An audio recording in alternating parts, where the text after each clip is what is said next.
कौशल विकास को सदा दर्शाता हमारा एसएई 25वीं सालगिरह पर यही हमारा विश्वास है कि उन्नति के शिखर को छुए हमारा एसएई, छुए हमारा एसएई।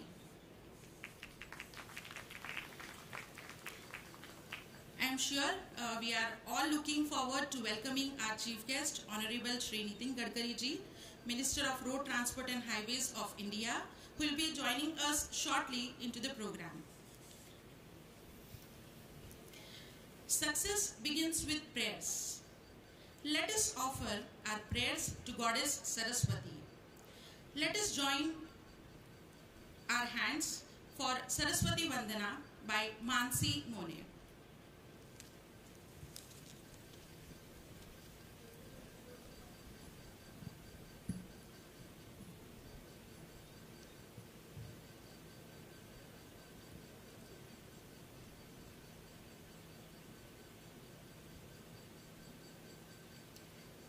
जय शारदे वागीश्वरी, जय शारदे वागीश्वरी, विधि कन्यके विद्याधरी, वागीश्वरी वागीश्वरी, जय शारदे ज्योत्स्ने परी कांती तुझी, ज्योत्स्ने परी कांती तुझी, मुखरम्य शारद चंद्रमा उजळे तुझ्या हास्यातुनी,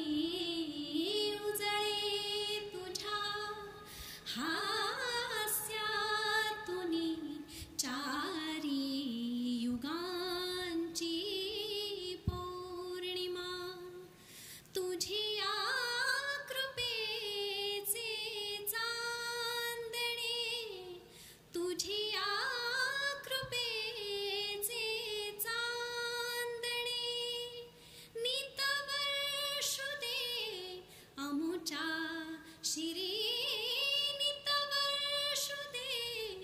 अमुचा Shri Vagishwari,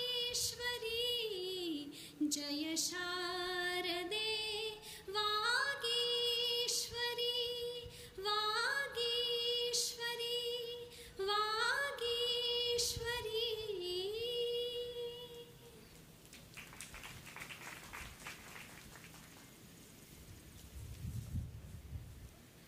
I take pleasure to introduce Mr. Sanjay Nibandhe, Chairman SAEINDIA Western Section and Senior Deputy Director ARAI Pune.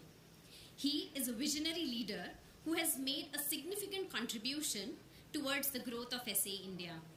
Now, I would like to request Mr. Nibandhe to welcome everyone on behalf of SAEINDIA Western Section.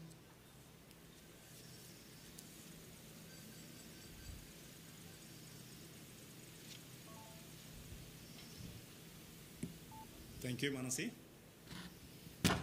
Welcome to all of you with this SAEIRI good program which we have planned for 25th year celebration. Is one of the milestones which I thought should be a memorable for all of us since it is being happening in the ARI premises. I still remember 1997 when the SAE first milestone was laid down by Dr. Goenka, with all those people who has supported him. I can take the names of these people. Dr. Paraspe is here, Mr. Akarte, Mr. S. Raju, Mr. D.M. Barasara, Mr. G.P. Agarwal, Prakash Kulkarni, and Kishan Chandani. These are the 7-8 people, those who come forward and started thinking about SAE in India. And that's how the first thing which has happened is SAE India, but SAE in Western India Group. So that was the name which has taken forward.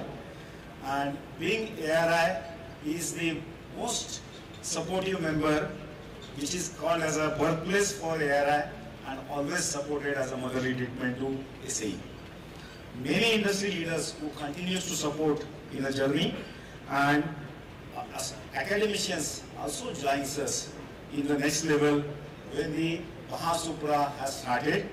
It becomes the collegiate clubs who are the first people, those who come forward, and academy has also supported well, and it has grown to such a wonderful level of more than 200 collegiate clubs across the India is one milestone which has been achieved through it.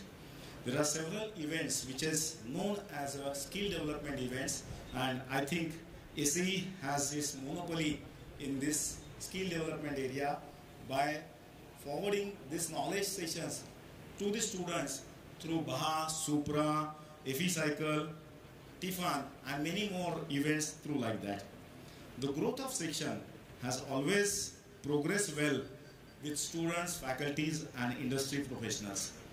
Many programs which have been organized for students is like technical talks, round tables, workshops. Similarly for industry professionals and academia professionals is PDP and FDP as well known for that matter, and it is well received by the community.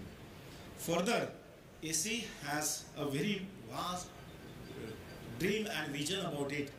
How we wanted to look at it is a brand for the knowledge is through SAE, brand for a skill development is through SAE, and that's what I look at it. The not only design areas which encompass validation, which encompass manufacturing, which encompass best global practices of quality requirement.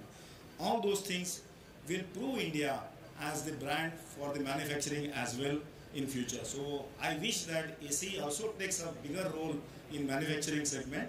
Always the community and contributions towards excellence has been seen by SAE community, and many of us always continue to look forward for the growth of SAE. With this, I am very sure that the progress of SAE will be taken to the very high level in due course of time, and I am sure today's the gathering which has been there is one of the representatives.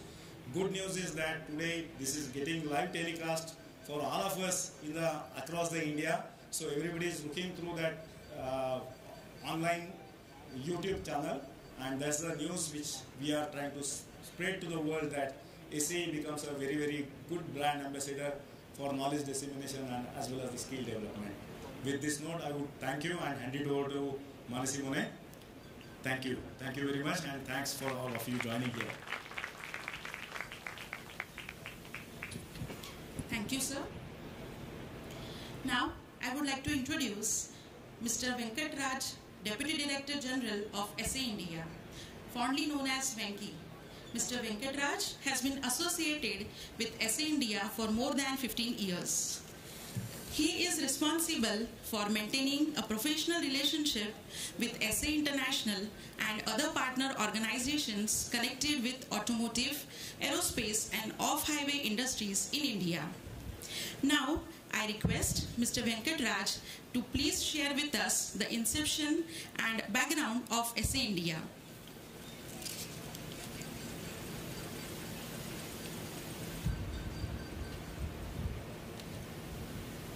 Thank you. That was a fantastic voice, Madam, the Saraswati Vandana. It gives me goosebumps to see all our guide, mentors,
SAE in India, and ladies and gentlemen, SAE India was born in the very same company, although not in the same campus.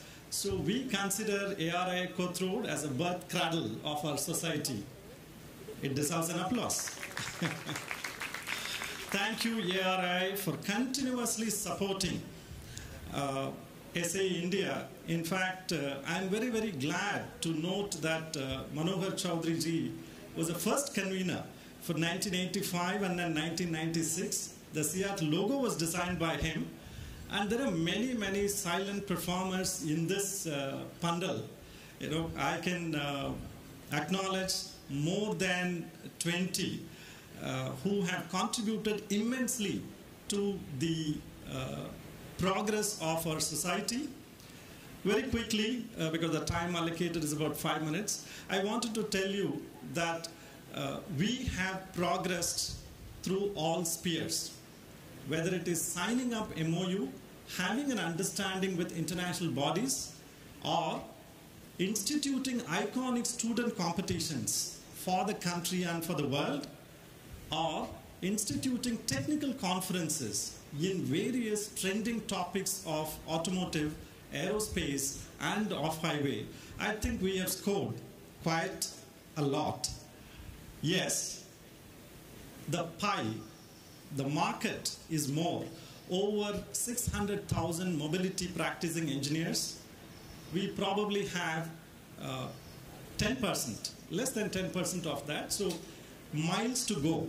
But we wanted to pause, take this occasion to thank all our mentors, guides, philosophers, supporters, paper reviewers, senior members, student members, and whoever have helped us. Just to summarize, I'll give some numbers and then leave. We now have 50,000 student members, approximately. Thank you. India has, as per AICTE, around 3,300 engineering institutions. Some offer UG, some offer PG, some offer UG and PG, some offer the specialized courses like design and industry engineering. So if you take this number of 3,300, ladies and gentlemen, we are the only society who have 17% footprint. Thank you. 486 collegiate clubs. Many of them are not active thanks to Mr. Corona and Mrs. Corona. But I think we will very soon become active. Over 500 engineering institutions across the country. And we have built student competitions. That's a wrong word to say. I can see Dr. Vora, I can see Professor Joshi, Sardesaji, Karupaya, and everybody. Baha is more than a competition. I would say it's a cult. Correct? You say Baha and the third year engineering student in any part of the country will stand up. He is very patriotic about Baha and Supra and Tiffan and Reeve and Aerothon.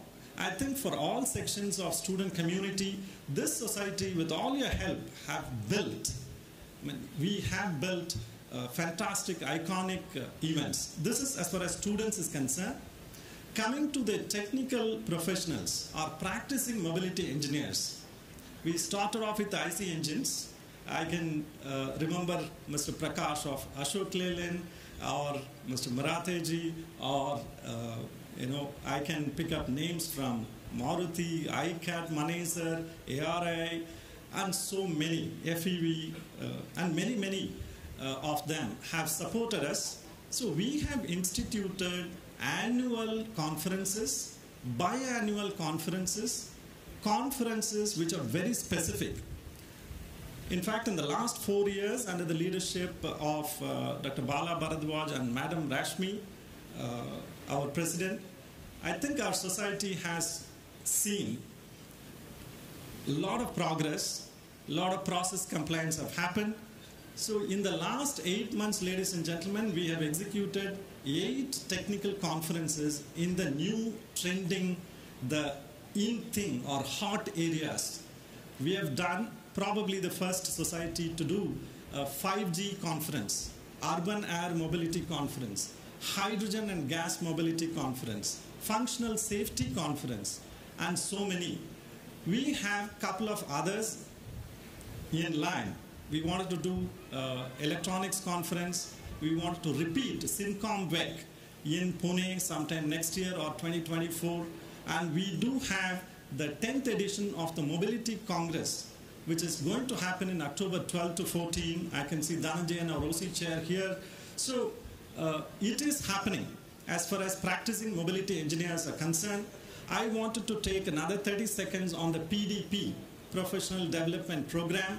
I think we have done quite a lot in PDP. We started off with the in-person PDP, we moved on to virtual PDP, and then the hybrid PDP and whatnot. In the last 1 year, I think no other technical society has executed like what we did, 85 PDP programs. Thank you, Saraswati, Madam Rashmi, and all other NC members. So we have covered students practicing. What about the faculty members? We have 1,100 faculty members in 486 collegiate clubs.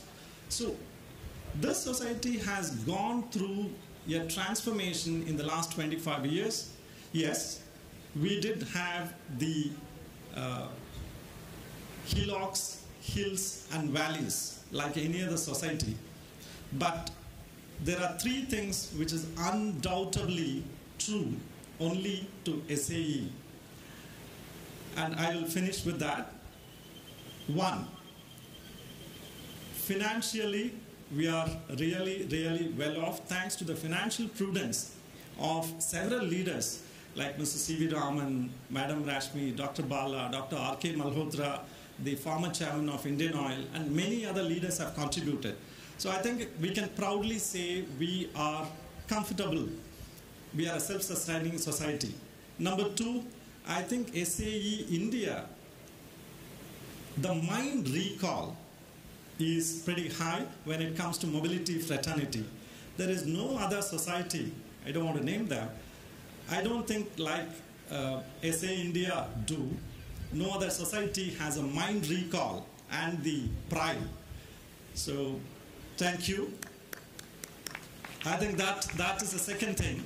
Third, we are systematically progressing on all the four stakeholders, student members, practicing professionals, faculty, and the industry captains. We have carried out several devices of vehicle delivery, that is value delivery, panel discussions or press coverage or whatever. In the last 2 years, ladies and gentlemen, we have gone totally digital. We have a digital connect officer. Our magazine has gone through a sea change. We have Dr. Shankar Venugopal here, who is the chair of BNC board and responsible for the magazine. We have a quarterly magazine running very, very well. And then we have appointed a PR agency. We have seen a lot of changes. Our LinkedIn is now 45,000 followers. Don't tell anybody, SAE International has 51. So we are there as the largest strategic alliance partner. Ladies and gentlemen, my time is up. I wanted to say that we started off in ARI as a small crawling child. I can see smiles from the senior ARI directors and seniors, Raju-san and Marathe-ji and all others. Thank you, ARI, so much for taking this effort. We are really, really grateful. We are also collaborating with them for various programs now. So the faculty advises, we are thinking of doing, pandemic was a hurdle, we will soon overcome that and do it. Industry captains, I don't think any other society has enjoyed or enjoying so much of support. You know, be it sponsors, OEMs, Tier 1, R&D institutions, government. This is the only society where we had the participation of 4 union ministers. Today is the 5th one in the last 8 months. Thank you, ladies and gentlemen. Jai Hind. Thank you.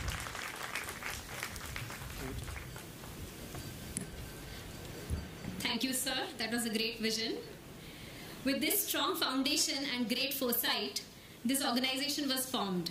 Let us now look at how SA India evolved over the past 25 years.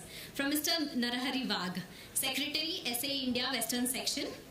Mr. Wagh has 25 years of techno-commercial professional experience in the areas of research and vendor development. I take this opportunity to invite Mr. Wagh to please take us through the evolution of SA India.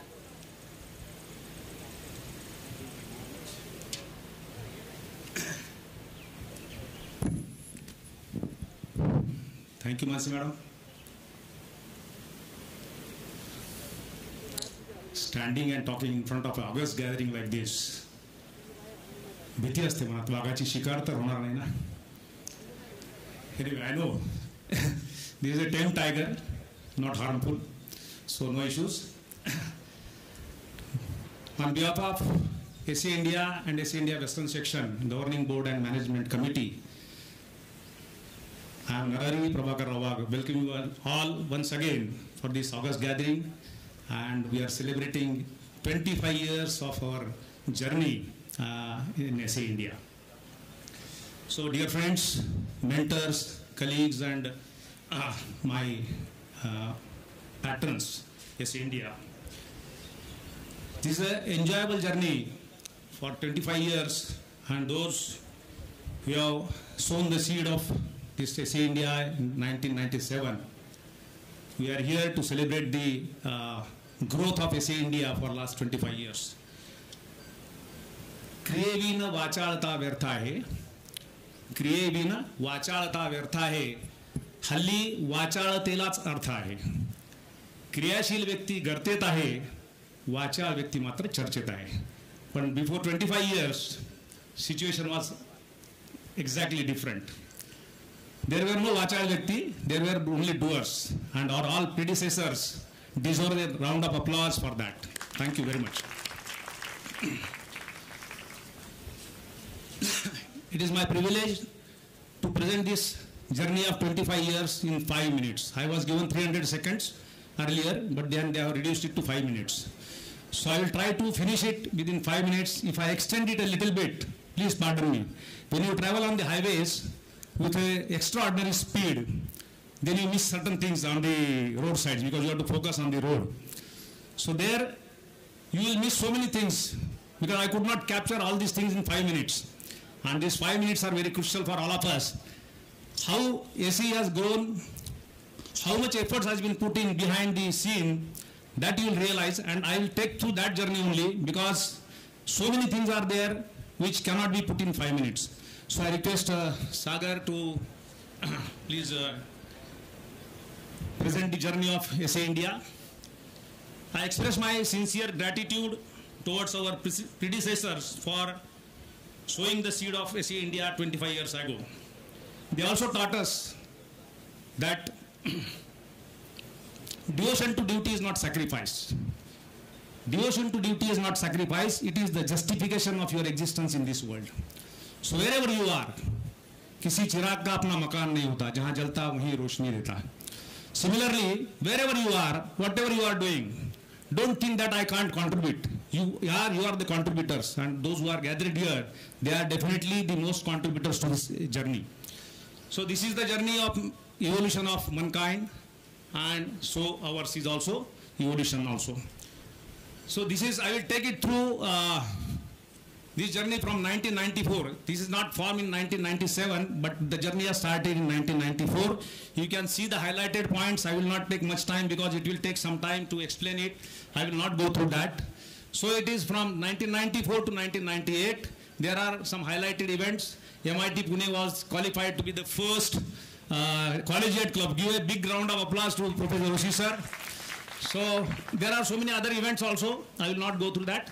SA India group is popularly known as SA India Western Section, was registered on 20th November 1997. This was the milestone in the history of SA India as a registered entity in the charitable trust. So going forward from 1998 to, next slide please, 1999, the first student annual conference was there. You can see that. Quarterly newsletters were published by all the sections, and especially after Western section. Then 2000 SAEINDIA Mobility Conference 2000 was launched in Delhi. Section status was given by SAE International to us. Mr. Rajiv Randive from Stare India, he has sponsored. That was the first sponsorship we have received. So these are mostly the first things what has happened in the history of SAEINDIA. I have tried to capture most of the events, but as I told you, when you travel on the highway with a high speed, in 5 minutes you have to reach some destination, so I am likely to skip certain things. Next please. Then 2004, Western section generated a revenue of 3.5 lakhs. That was the highest ever at that time. And 3.5 lakhs in 2004 was a really good amount. Then we have generated in next year surplus of 8.6 lakhs. Then new membership schemes for students were announced, that is 4 + 1 years. Then first Baha SAEINDIA 2007 we have launched, and Dr. Vora deserves a round of applause for that. So he has taken a lot of pains for doing this, and this is the most popular event in Indian scenario now and abroad also. So people are taking clue from that and going abroad. Most of the colleges, renowned colleges in India, they are participating abroad. Similar event like Baha. So Nasik division was also formed in 2008. Unfortunately, it is not functional now, but we are trying to revive it soon. Next. Then in 2010, Off-Highway Board was formed, and I think two of the stalwarts here, three, four, I can see from John Deere, Mr. Nitin Agrawal, Mr. Devendra Bairat, Mahesh Masurkar, and others. Don't misunderstand me if I don't take the names. So you are all there with us, and because of you, this has taken 3 years of consistent and persistent effort of the John Deere team, and we could launch this Off-Highway Board, Off-Highway, and they have taken a lot of events. You will follow in the subsequent slides. So one round of applause, definitely they deserve. Thank you very much. Then Off-Highway Board announced sign, fine, and all these programs, and they have been conducted very nicely. There were student interaction to the industry. They have taken the students from a different industry to classroom also, and especially for women engineers, they have specially attended, specially designed the courses for them. Next please. Then subcommittee finalized SAEINDIA Western Section office space. Dr. Ora, myself, and all other our committee members were searching a land in and around Pune, Pimpri-Chinchwad, and everybody wanted it near ARAI because it is a foundation of SAEINDIA. So everybody wanted just jump down from the ARAI hill and be in the SA headquarters. But it did not happen. We have been away from ARAI. But it is a good location. Dr. Ora has finalized that time, and 2015 we have purchased our own office. So definitely we deserve a round of applause. We all of us. Thank you. Then this TIFAN, this is a Technology Innovation Forum for Agricultural Nurturing. This is a big event which was launched by Off-Highway Board, and the success is every year it is going in leaps and bounds. So a lot of efforts have been put by the John Deere team. I owe to them for the consistent and persistent efforts. Then the furnished office was inaugurated again on 5th July 2017. Electronics Board was launched. ITEC 2017 was held in Pune, and Gujarat division also formed in 2017. I was privileged to have the first lecture in our own hall at Wakad office on the development of supply strategies. So that was the first lecture we have conducted in our new office in the hall, and I request all of you to visit our office at Wakad whenever you get an opportunity to be on that side. So I request you to visit that. Those who are not members, also being a secretary of SAEINDIA Western Section, I appeal to all of you, those who are not members, please become the member of this prestigious society. The furnished office was inaugurated in 5th July, and then Off-Highway Board, Tefan was launched on 5th July 2018 in a big band, and that is growing now. So this is FICITA, first time in India. That was, I think, 36th event internationally, but it was the first time in India. It is a biennial event, and it has been conducted in Chennai. It was a grand success. Next.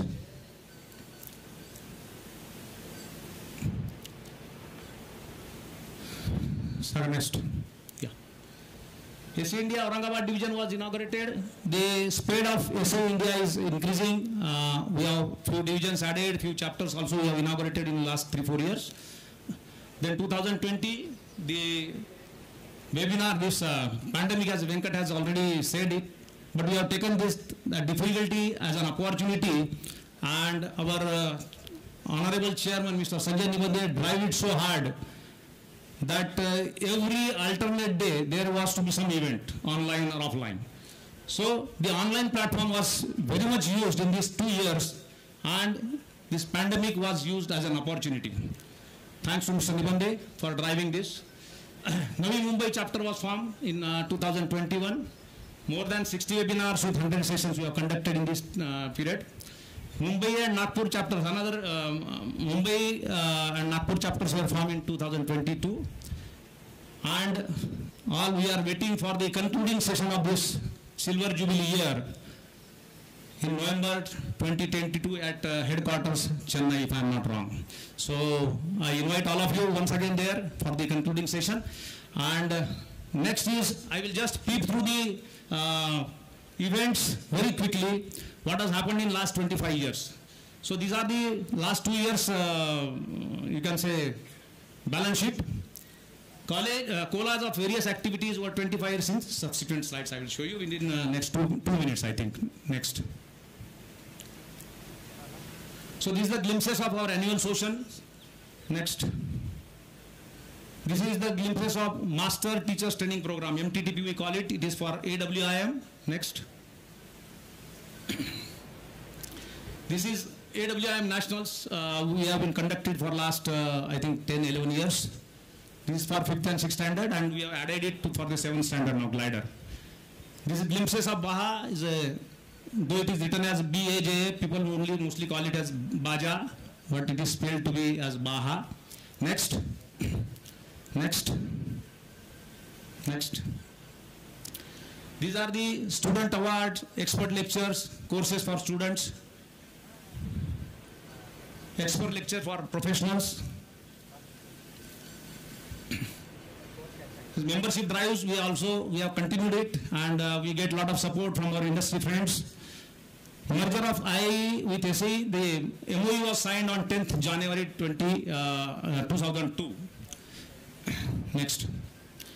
This evolution of letterhead. So every new, I think, president or chairman of SAE India Western section has tried to give something new. So there are so many, you can see it in subsequent slides. There were also experiments in some cases, you can see it. So next. Various membership forms. You can understand the efforts being put in behind this.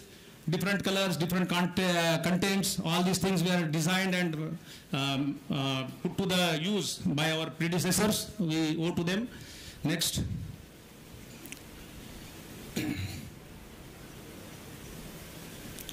These are the newsletters we have published by all the 3 sections and subsequently by SAE India Western section also.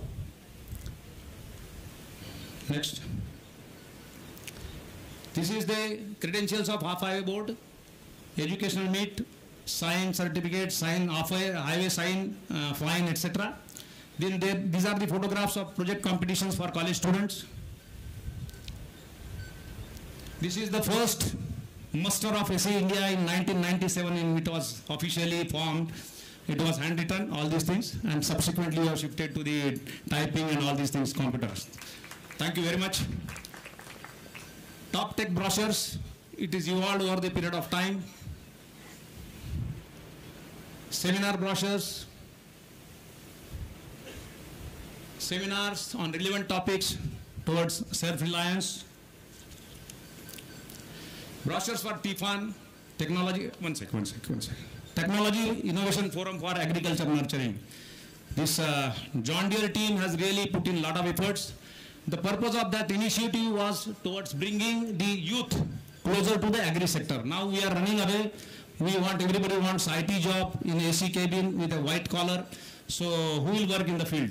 So John Deere team, especially I know Mahesh Masurkar and his team, they have visited so many colleges in first 2-3 years and tried to convince the people, and now this event has become a self-sustainable event, and without saying they are getting the responses from various colleges.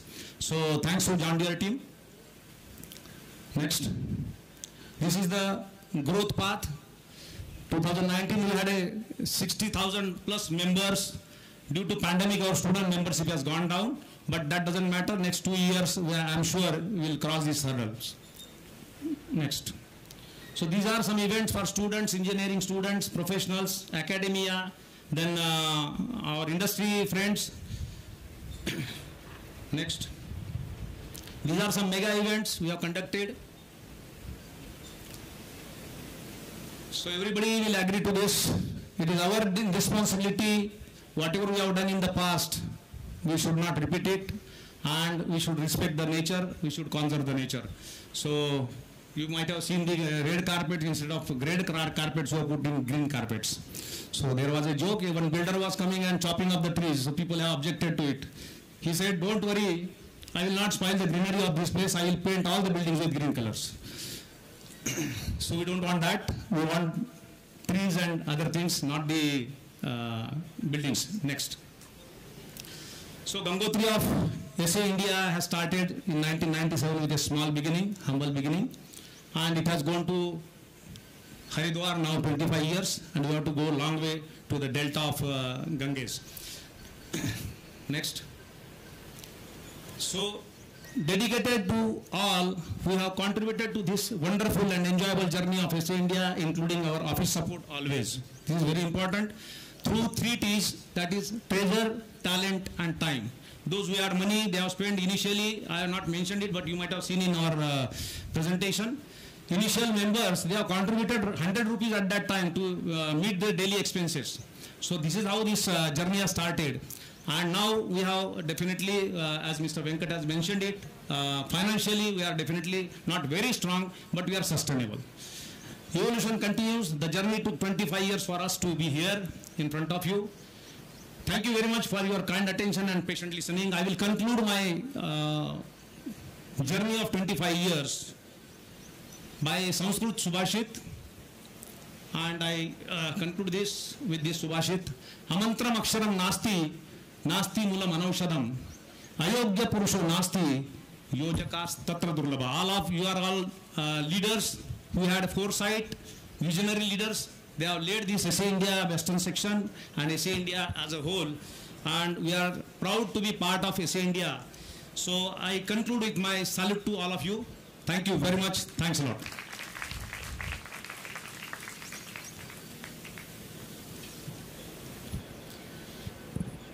Thank you, sir, for such an insightful story. Over these 25 years, there have been so many technocrats who have shared the SAEINDIA platform to bring out great ideas and build the future. We now switch the gears to listen to such wonderful ideas from amazing visionaries. I request Mr. Mahesh Shinde, GM, Head Indoor Testing, Tata Motors, and MC member SAEINDIA, with his vast industry experience of over 35 years, to kindly chair the keynote session and introduce our speaker.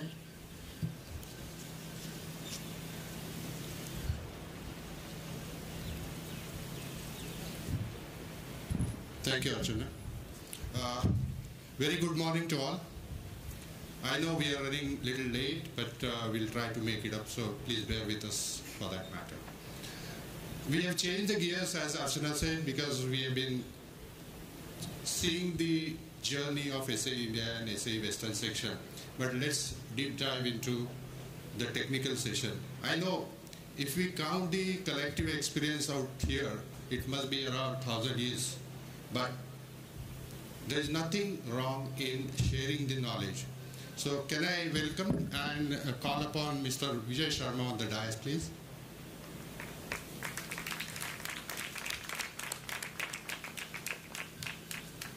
Please.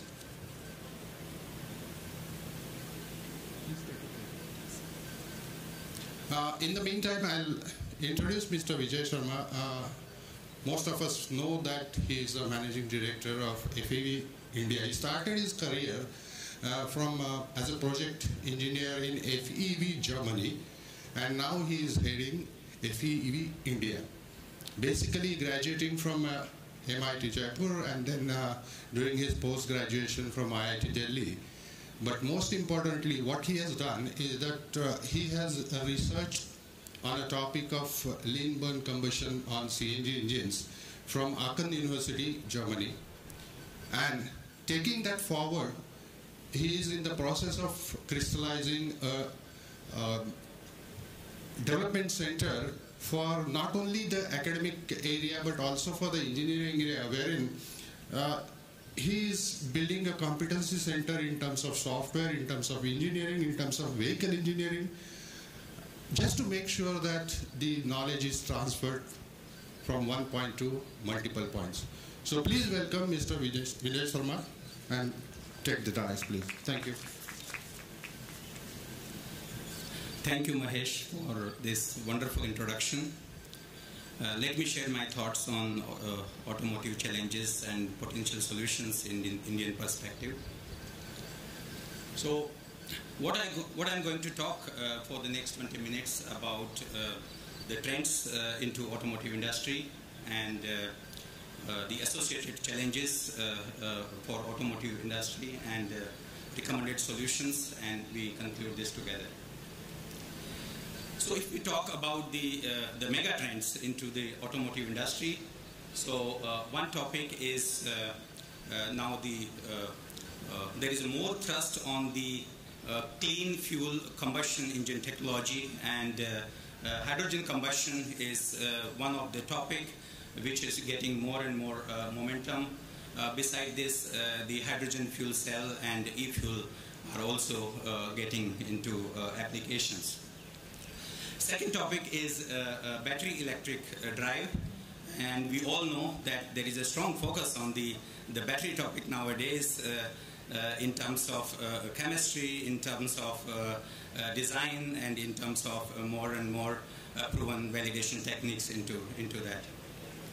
New mobility concepts are talked about, and like car sharing is one example, and such new concepts need more specific attention in terms of the vehicle design and the different feature requirements for the vehicle. Last but not least is now the future mobility has to be autonomous drive assisted, connected. That means that we will see more and more autonomous features into the automotive vehicle, and also we will see more and more software penetration into the future generation EE architecture. If I start about the electrification trends, here we can start with Europe, with the global market, so with Europe and so on, and we can clearly see that the market expected to shift towards zero emission vehicle. And in future, Europe will lead the electrification topic, and also USA and China also getting into electrification in the big way for this. If I derive 2 or 3 messages out of this slide, so if we look the market size of the Europe and USA, so around 15 million vehicle every year, and the electrification trend will go from 45% to 88% into the European market. That is mainly driven from the carbon neutrality requirement, where Europe has already announced the 100% CO2 reduction into the transportation sector.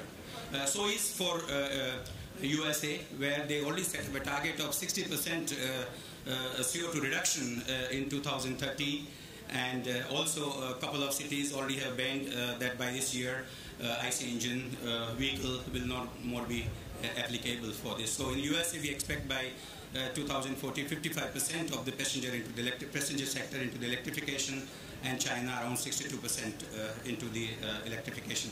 If I talk more specifically about the Indian market, so one side, the market size, we see that around 2030, we see around 5.7 million passenger vehicle into the market, and this will grow up to 10 million passenger vehicle in 2040.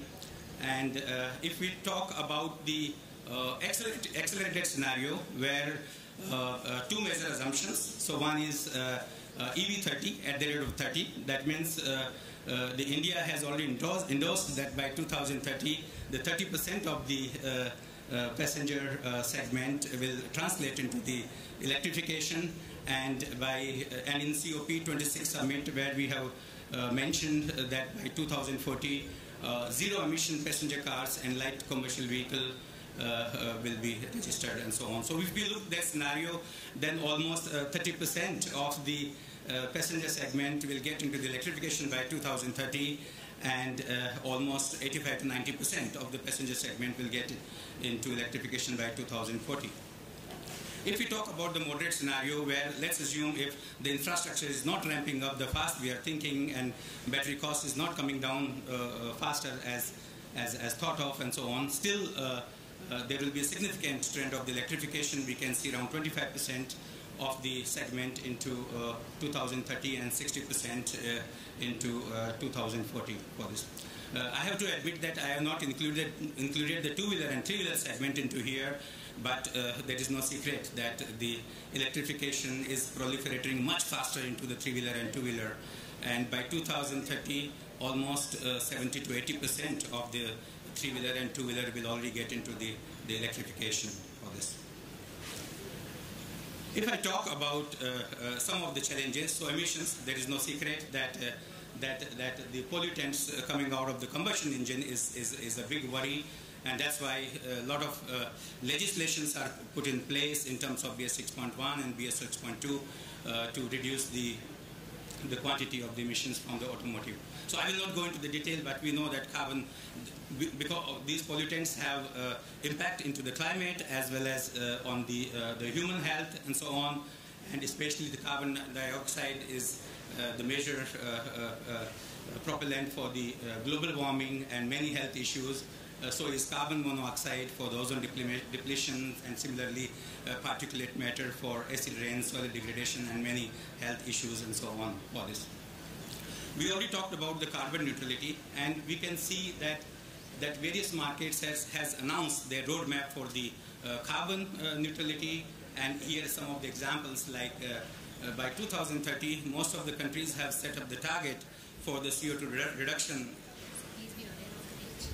CO2 reduction anywhere from 35% to 60% and so on, and most of the countries have made the roadmap for the 100% CO2 neutrality starting from 2050 to 2060 and so on. So the message is that we have challenging worldwide targets for the CO2, and a lot of measures have to be taken across different industries and so on. Another topic is, if we look at the global scenario for the passenger and the light commercial vehicle below 3.5 ton category, we will have almost 119 million vehicle by 2040, and out of that 80 million vehicle will be fully electrified. And what does it mean for us? That if all these 80 million vehicles have to be electrified by 2040, we need 6,400 gigawatt cell demand to fulfill this electrification requirements. And here, of course, I have made certain assumptions that what is the typical kilowatt hour per vehicle and so on, but approximately 6,400 gigawatt the cell demand is required. If you look at the global scenario, the status as of today about the lithium cell production, so as of today, we have the market capacity of 432 gigawatt, and out of this, 77% are being produced in China, 10% in USA, and around 4% into the Europe. And now whatever the projection and whatever the plan we have for 2025, so one side the requirement is gearing up to 1800 gigawatt hour total demand, but still China will lead the lithium cell production with 63% of the capacity is coming from China, 9% from USA, and 15% from Europe for this. However, the situation will change in 2030, where almost 2,400 gigawatt cell productions will come from USA and Europe, and then the cell production will be quite scattered across the globe. Another challenge or another topic is the price of the electric vehicle, and we know that battery is the major driver for the price for the electric vehicle. And if you look to this chart, so one side is that around 55% to 65% of cost of the battery is coming out of the raw material. And if we go a little bit more in detail, that what is behind that, so almost 27% is coming out of the precious metals, like for the positive electrode, cathode, and the rest is coming from the anode, electrolyte, and separator, and so on. So almost 1/4 of the cost of the battery pack is coming out of the positive electrode for this. So what has to be done in order to optimize the battery pack prices? Of course, the scaling effect, so we have to talk about the production volume, and then also the continuous improvement into the energy density, into the cell chemistry and so on, without increasing price, and of course the availability of the raw material across the world and so on. Another challenge, we all know that the electrical vehicle safety, and we have seen many fire incidents and so on. That's why it's also very important that we have to be mindful in terms of selection of the chemistry based on the application, the proper design of the battery, and full validation before getting into the vehicle applications and so on. Some of the thoughts about the possible solutions. So this is more from the social side. Can't we have a smart city or the future mobility where we can divide into the first mile and the last mile? And the first mile and last mile, we have different options for the pedestrian, for the cyclist, scooter, car, and shuttle. Similarly for the last mile as well. And for the long haul, we use more and more options coming out of the bus, subway, a train, and so on. So the idea is that we should have a multimode transportation infrastructure, and very important is to have seamless integration among these transport options and so on. So we believe this could be a nice project for one of our smart city.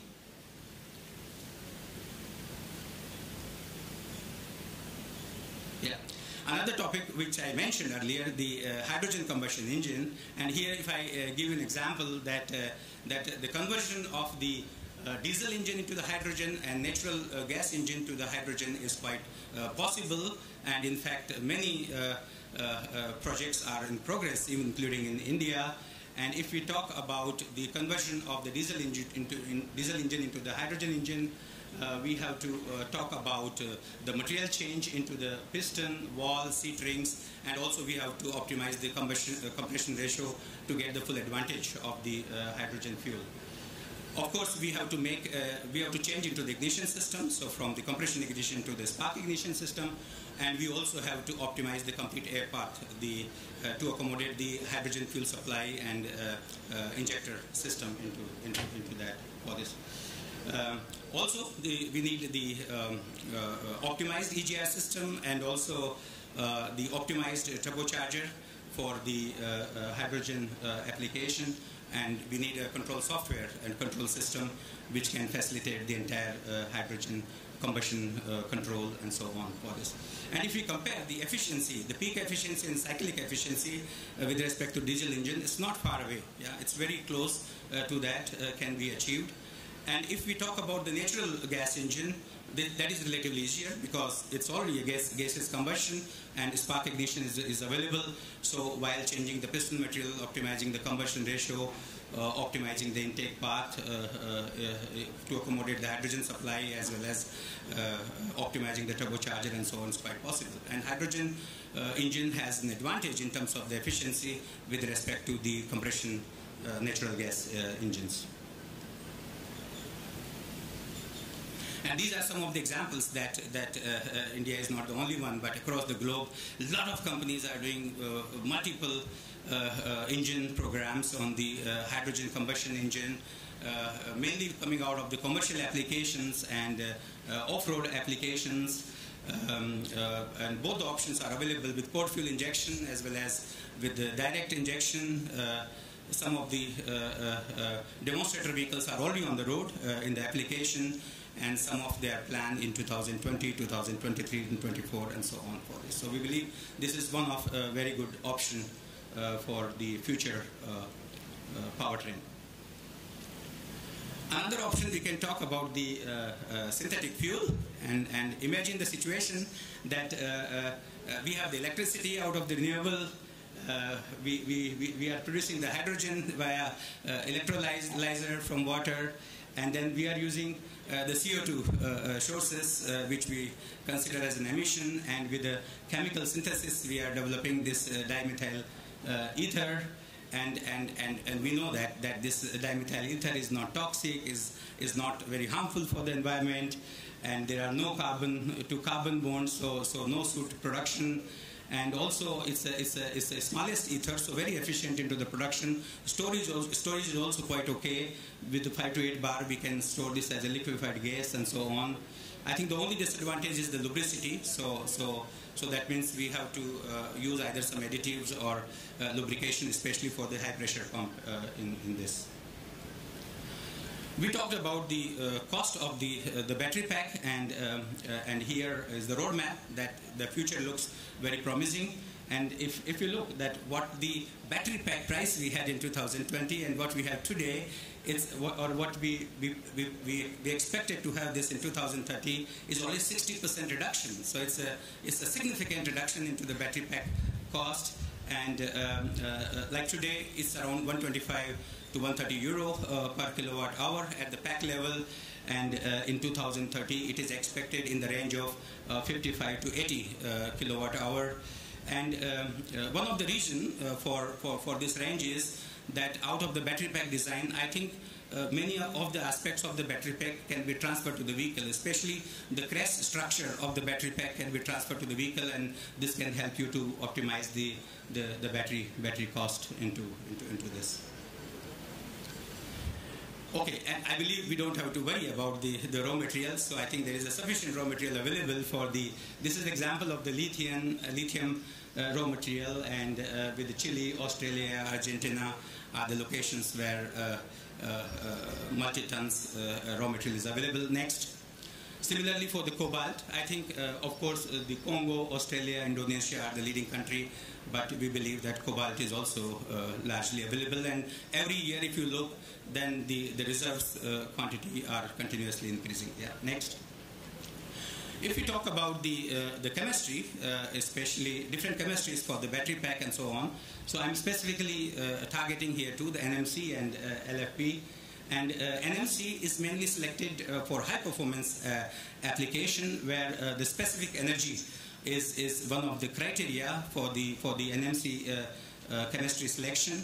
And the second option is the LFP, especially for the cost region and also for the safety region. So I think we will see both the applications in the market, and wherever the high power expectations are there, we'll see NMC.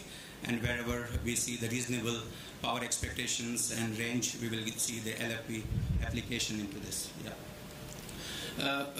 One hint on this. So if you look the chemical characteristics of the different chemistry and so on the energy release and the temperature and so on, we can see that LFP has intrinsic capability to be more thermal and chemical stable, yeah. And if you look the trigger of the thermal runaway on this chart, so NMC already trigger around 150 degree, and LFP triggers around 270 degree for the thermal away and so on. So especially if we are looking for harsh climatic conditions and the high temperature applications and so on, typically LFP is a good solution in that direction. And also the one topic about the LFP, because at the cell level NMC has more power density than LFP. Of course, now a lot of research and work is going on into LFP to increase the cell level power density as well, and so on.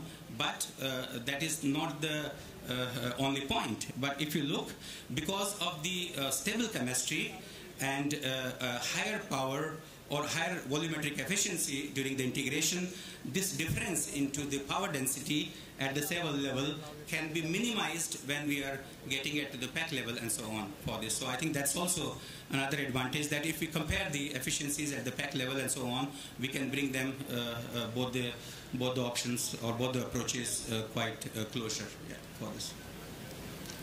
So how do we look 2025 to 30 mobility? So I think especially into the electric vehicle, we will have all the segments. So we will have premium cars where technology is a focus, power is a focus, range is a focus.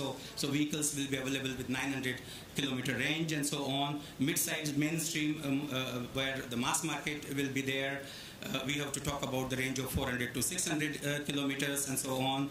And for the entry-level segment, where the cost is the major driver, the range will be below 400 kilometers and so on for this.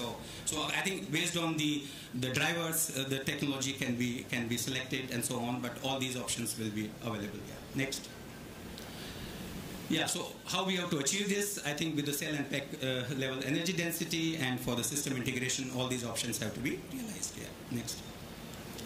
Another topic which we talked about, the safety. I think a lot of regulations are being talked about, and I think one is the warning. So passengers should get a warning before the thermal event into the car. And I think China is the leading location in terms of the legislation for the thermal runaway, where they have set up minimum 5 minutes that whenever we have the failure in the first cell and the fire comes out of the pack, the driver should get 5 minutes for the safely coming out of the vehicle and so on. Now Europe is also going into that direction, and by 2023 they will implement this legislation over there. However, the future target is that without time limit. So that means in any case the fire should not come out of the battery pack. That's the target with the future design and so on. Next. Here, just one example that with the conjugate heat transfer simulations, I think we can visualize this in the design phase itself, that how the battery has to be designed, how the heat barriers have to be placed and so on. So in case of the failure of the one cell or one module, should not transfer to the rest of the modules in the battery pack and so on. One more time, and then also the proper design of the battery pack, that in case of incidents of the short circuit and fire and so on, you should have the proper layout of the vent wall and so on. On the below slide you can see the pressure, and then it's dropping down. So after increased certain pressure, vent wall open, and then pressure releases out of the battery pack and so on. So I think all these aspects have to be considered into the battery pack design for the future mobility. Next. This is just one example that you can also, now the facilities are available. Once your battery pack is ready, whether it's properly designed or safe or not. So this is one test which we have done in our facility in Europe, and thermal propagation was initiated in this battery pack, and to check whether the design is proper or the venting is taking place, and so, and you see here, wow, so it's failed. So this is not successful, this battery pack and so on. So more work has to be done. Yeah. Next. No, next. Yeah, you can click here. This is another battery pack recently tested at our facility, and you can see that after triggering the thermal runaway, there was good design of the ventilation layout of the battery pack and so on, and after getting this cell failure, the entire electrolyte could come out as a gas from the battery pack, and there was no fire coming out of the battery pack and so on for this. So the message is that it is possible to design and find the right solution for the battery pack, starting from the chemistry selection, cell selection, module design, pack design, and then exhaustive validation for the complete solution. Yeah. Next. Okay, so if I make some conclusion remarks, so next, so carbon neutrality is equally important for the transportation sector, and we'll see that not only into the Europe and USA, this will be the equally say push for us as well in India. Hydrogen ICE is a good option for the commercial vehicle applications, and I'm very confident that in the future more and more OEM will go into that direction. Electrification will be much faster for three-wheeler and two-wheeler. We know that it is happening, but the speed will be even much faster in the coming months and years. Next. I think 20 to 30% of the new registration for the passenger vehicle will be battery electric vehicle in 2030. Next. And battery electric vehicles are equally safe. Of course, we have to go for the good battery design with virtual and physical validation have to be considered. Yeah. Battery electrical vehicle will be an affordable option, and rather will have better total cost of ownership in comparison of IC engine and so on. So I think the message is that the combination of measures are required in order to achieve the CO2 target across the world, including in India, and we believe that IC engine and battery electric vehicle options have to go hand in hand to support the Indian transportation system. Thank you very much. That's my presentation.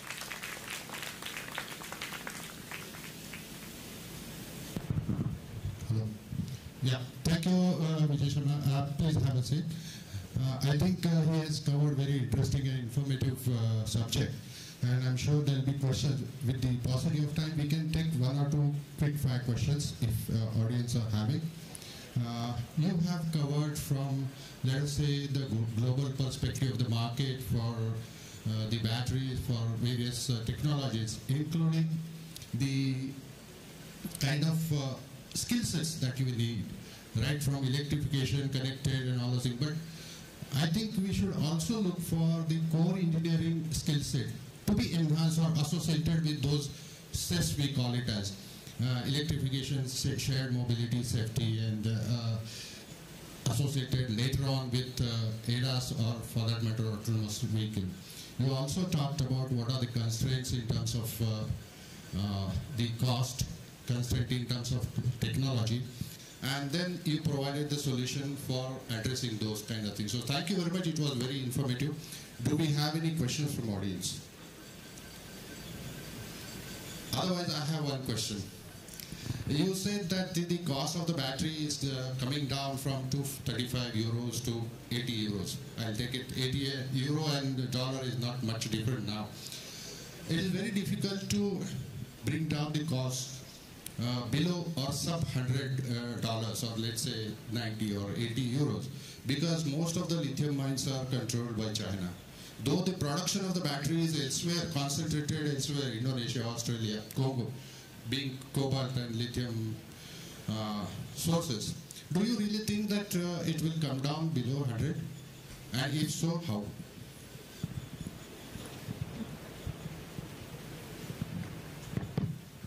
So I think I have to be politically correct because we also have a big technical center in China. So jokes apart, but I think if we look the evolution of the battery solution or the energy storage system in the last years and so on, the battery prices have drastically come down in last 15 years and so on. So I believe that that now more and more raw material is available. So if you look the reserves 10 years before and today, we have multiple times more. And also the scaling effect. Now the requirement for the battery pack and so are significantly increasing and so on. So there is a good business case also from the manufacturing aspects and so on. So I'm very confident that with the availability of the enough reserves and more and more production requirements, scaling effect will brought down the cost below 100 euro per kilowatt hour and so on. Okay, thank you. If anyone is having question, they can also send it to the SAEINDIA Western Section office, and then we'll take it up with Mr. Vijay Sharma accordingly. Thank you very much. Let's give him a big hand. Yeah, sir. That was a very thought-provoking session. Now I request Mr. Shinde to please present a token of gratitude to Mr. Vijay Sharma, sir.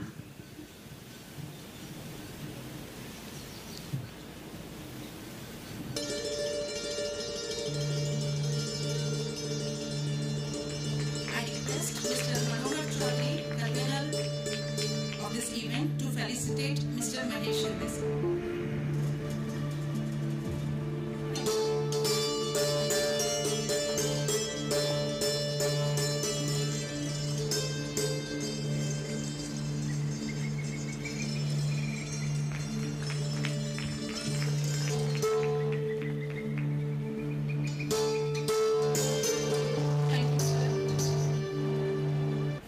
We have now reached our next milestone, yet another interesting session, a panel discussion. And to chair this session, I call on stage an illustrious personality whose contribution to the engineering fraternity has been tremendous. Mr. Shrikant Marathe, former director ARAI. Mr. Marathe is an independent director on the boards of Mahindra Group companies and is a governing board member of TIFAC, Department of Science and Technology, New Delhi.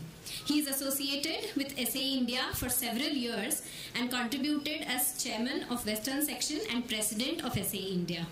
Sir, please. A round of applause, please.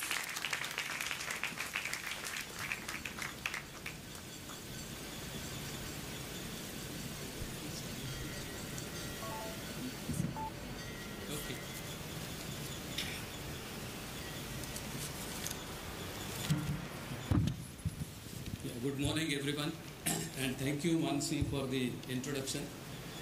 So this is a very important panel discussion, and we have got experts from the industry participating in this one. I thank SAE for giving me this opportunity to be participating in this particular session. So as everyone knows that we are graduating from the petroleum economy to electric mobility. And also we just heard of the hydrogen economy. So these are totally new areas, and we are going to have a lot of hurdles as we can expect, and we have to give those hurdles different kind of solutions to each other. Another very important thing is that with the government declaring all the various targets and norms, the only thing what we do not have is time. Like the petroleum economy, which has developed over a century, I think we have to achieve it within a couple of decades or something like that. So these are all the challenges which is faced by the automotive industry, the testing organizations, and especially in the earlier session it was covered that safety is one of the very important aspects which is there. So which can really, I mean, you have seen some cases of fires in electric vehicles, so how we are going to address those is very important. Another thing is basically in the earlier session it was covered that we have adequate materials for electric mobility. The only hitch here is these materials, they are covered by monopoly. So in India, when we are going into this kind of electric mobility, I think how we are going to ensure ourselves that we don't get affected by these kind of monopolies. So we have to find out solutions which are indigenous. So with just a few thoughts, we have three eminent personalities here, and I would request them to join. What I would suggest is, because of the paucity of time, I would request each participant to give about 10 minutes.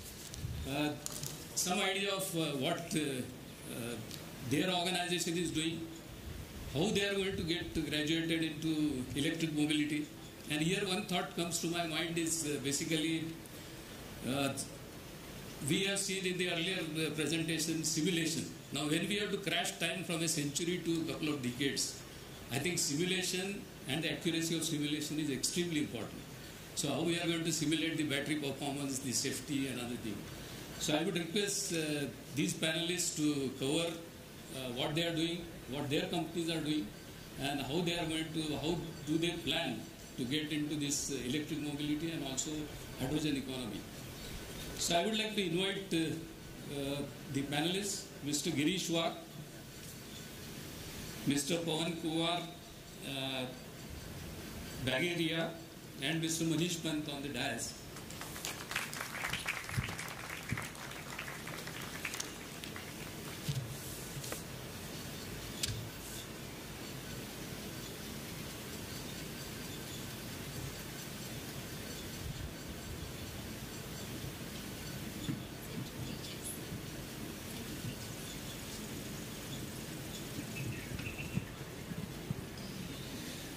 Okay. So I would like to introduce the first panelist, Mr. Girishwaq. Mr. Girishwaq is the Executive Director of Tata Motors, and he heads the CV business of the company. He is alumnus of Pune University and SP Jain Management Institute. He has got 28 years of experience, and he has delivered various segments creating an innovative products, which is very important. Now, the products which he has introduced in the past, they have created a new segments. So I think this is his speciality across passenger car and commercial vehicles. He is chairing several Tata Motor subsidiaries like Tata Devu, CV, Tata Cummins and others. He has been a member of CII National Council and chairman of SIAM CV CEO Council. He has been honored with several awards including Rising Star of Automotive News Bureau. And apart from his technical competence, he is an avid reader and he is a fitness enthusiast. I think you can see he's a fitness enthusiast and an avid reader. So I would request Mr. Wagh to give the idea in about 10 minutes because of the paucity of time. I think we are invading into tea time now, but we would give 10 minutes to cover what we are doing so that the members can get a good idea of how we are progressing. Thank you, Mr. Marathe, and good morning to my co-panelists and good morning to all of you. I think it is indeed a pleasure to be here. Yes, I know, I think all of us are actually waiting to hear Mr. Gadkari, so we won't be coming in between, right? So we will try to do it even before that within 10 minutes. So I think one of the key trends which we are seeing in auto industry, both passenger vehicles, commercial vehicles, and obviously I think the first one amongst them is sustainability. So electrification I consider as a part of sustainability, and that is the first trend. The second trend, of course, is on safety and how we look at it from Indian perspective. And third one, I would speak about shared mobility, which is so very important for India. So as far as electrification is concerned, I would say that from the technical side, technology side, I think Mr. Vijay has covered very well in his presentation, very comprehensive presentation. So let me try to address it more from the market side on electrification. I think 5 years back, when we were looking at electrification as a trend, most of us were skeptical that is this transition really likely to happen. I think today, in 5 years, the question is not about whether it will happen, but by when it will happen. And I think Vijay also showed in his presentation that by 2030, at least 30% of the vehicles will become electric. And I completely subscribe to that. And depending upon the segments, I think the penetration may happen at a differing pace. So as you said, I think two-wheelers, three-wheelers may happen much earlier, much faster. In cars, I think will follow two-wheelers and three-wheelers. Within the commercial vehicles, I think there will be two trends. First is for closed-loop operation vehicles, which is last mile distribution, as well as last mile passenger transportation. So, small commercial vehicles and buses will move towards electrification pretty fast. And I think similar penetration as in passenger vehicles can be seen in these two segments. In fact, I believe that buses, the way the government has been pushing the agenda, can actually reach that 100% penetration much earlier than passenger vehicles. Now, if you see from the market perspective, the customers have few issues in their mind to transit to an electric vehicle. The first one is range anxiety. Second is about safety. Third is about range, and fourth, of course, availability of charging infrastructure. But I think in our country, I believe that the charging infrastructure will be made available much ahead of what we think whether it will be.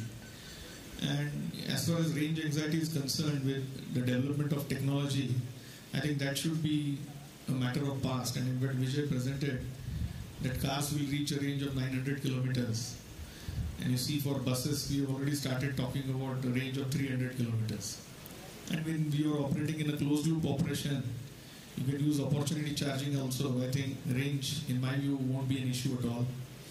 As far as charging infrastructure is concerned, I think in most of the personal vehicles, I think now we are making both slow and fast charging available. So slow charging is something that we can do at our residence also. So I think charging infrastructure should also not be any concern. I think the government has been playing a very, very important role in my view in terms of incentivizing electrification. So whether it is a FAME phase 1 and FAME phase 2 for two-wheelers, three-wheelers, small commercial vehicles and especially buses. I think the government, which is on the demand side. On the supply side, I think last year the government has come up with the production link incentive, both for OEMs as well as for auto component manufacturers. And in addition to that, I think they have come up with a specific PLI scheme for advanced chemistry cell to start localization of batteries. So we saw Vijay's pie chart where bulk of the cell manufacturing is happening outside the country. I won't be surprised that I think India enters that pie chart pretty soon, because there are quite a few companies and groups which are interested into cell manufacturing, including the Tata group. So this is what I would say about electrification. Coming to safety very quickly, I think I must say that under the leadership of the chair of the Honorable Minister who will be joining us soon, I think the country has made significant progress in terms of safety regulations.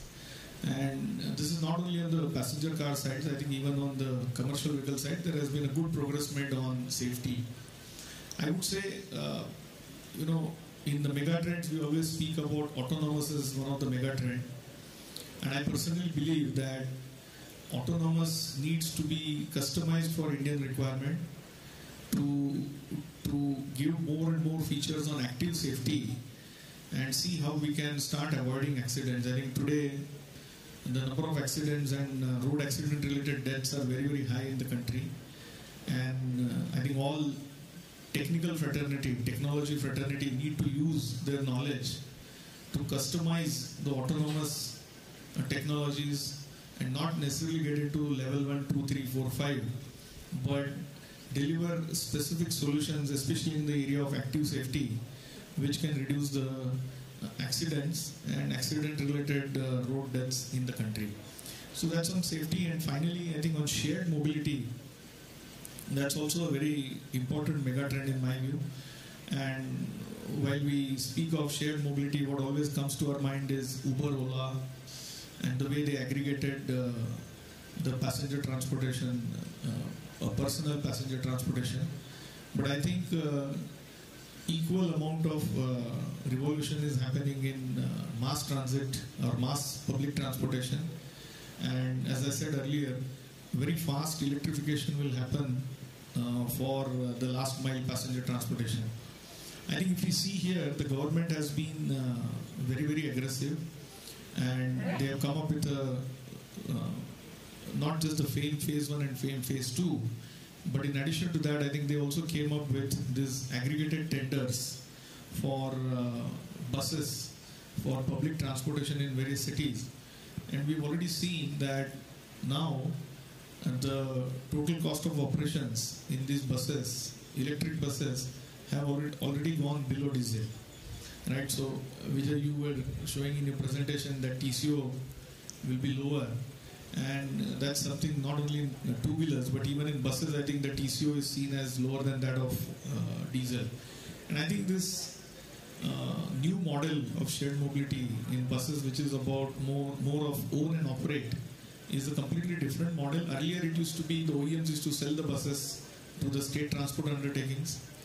Now it is about the OEMs owning and operating the buses. And it's a very good win-win-win model. It's a win for OEMs, because in the diesel buses where we used to sell the buses, there hardly used to be any profit margin. Now when we own and operate, we can look at the entire life cycle spanning almost 10 years, and we can actually introduce a lot of efficiencies in the entire value chain, and therefore have some financial margin also. If you look at the end consumer, I think they are getting much better and comfortable transportation as compared to, if I may say, the dilapidated buses and the infrastructure. So they can get into now air-conditioned buses, electric buses, and also a lot of comfort, convenience, and reduced noise. And then finally, I think it is also a win proposition for the state transport undertakings. I think many of you know that most of the state transport undertakings are actually loss-making, and the government has to pitch in with capital expenditure every time the buses have to be purchased. Now with this model, the state transport undertakings will only collect the revenue and give the cost to the OEMs or the agencies who will be running the buses. Believe me, the cost per kilometer with this model is actually going below what is their current cost of operating a vehicle per kilometer, the current diesel and CNG vehicles. So with this, I think there is a clear win-win-win happening for all the three important stakeholders. So to summarize, I think electrification as a part of sustainability, safety and shared mobility will clearly be very important trends in India. Last point that I would like to add, I think there are still some skeptics who say that when 65% of the power generated in the country is through fossil fuels, does it make sense to push for electric vehicles?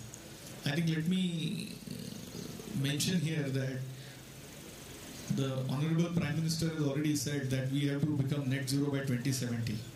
Now, if the country has to get to net zero by 2070, we have to work in every part of the value chain towards electrification and not wait for the other part to electrify first, right?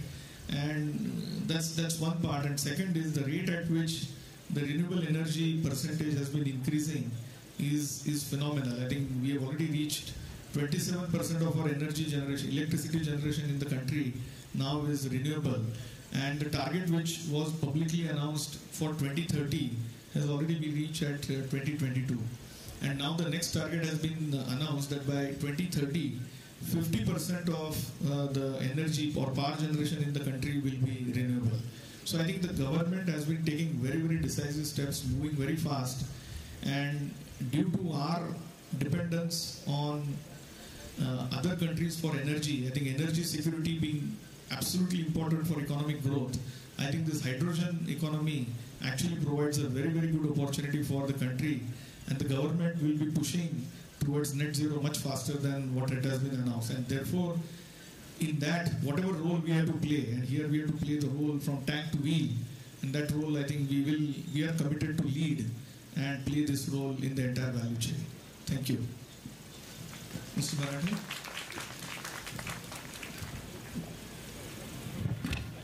Yeah, thank you, Girish, for this interesting presentation which is there.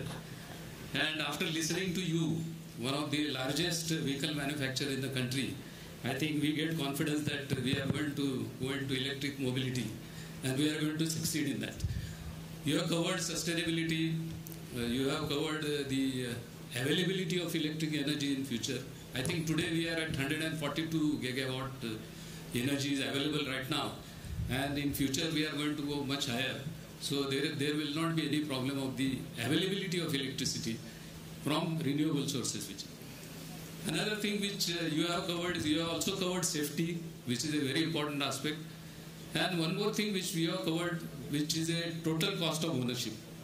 Now many times we always talk of something is costly based on the acquisition cost which is there. So our mindset has to change from the acquisition cost to TCO which is there. And this particular, even in the customer's mindset, this particular aspect has to be brought in so that they can take more vehicles, more electric vehicles. And unfortunately, it did not happen. The normal customer talks of only acquisition cost. He doesn't talk of the TCO which is there. So how we are going to penetrate this particular thinking in our society, I think this needs to be seen which is there. So overall, I think thank you very much. And basically, your coverage of the electric mobility and hydrogen gives us confidence that we are going to go, we are going to be successful in this particular, our initiative of electric mobility. So thank you, Girish. What I would say is we will listen to all the three speakers, and then perhaps I think we can have a couple of questions, because I think we are already running late. So I would request the next speaker, Mr. Pawan Kumar. Mr. Pawan Kumar Bagheria is the President, Tata Technologies Limited, and he is a board member of the Tata HL, adjunct faculty at BIT Mesra, Ranchi. He is responsible for global HR, IT administration and education verticals at Tata Technologies.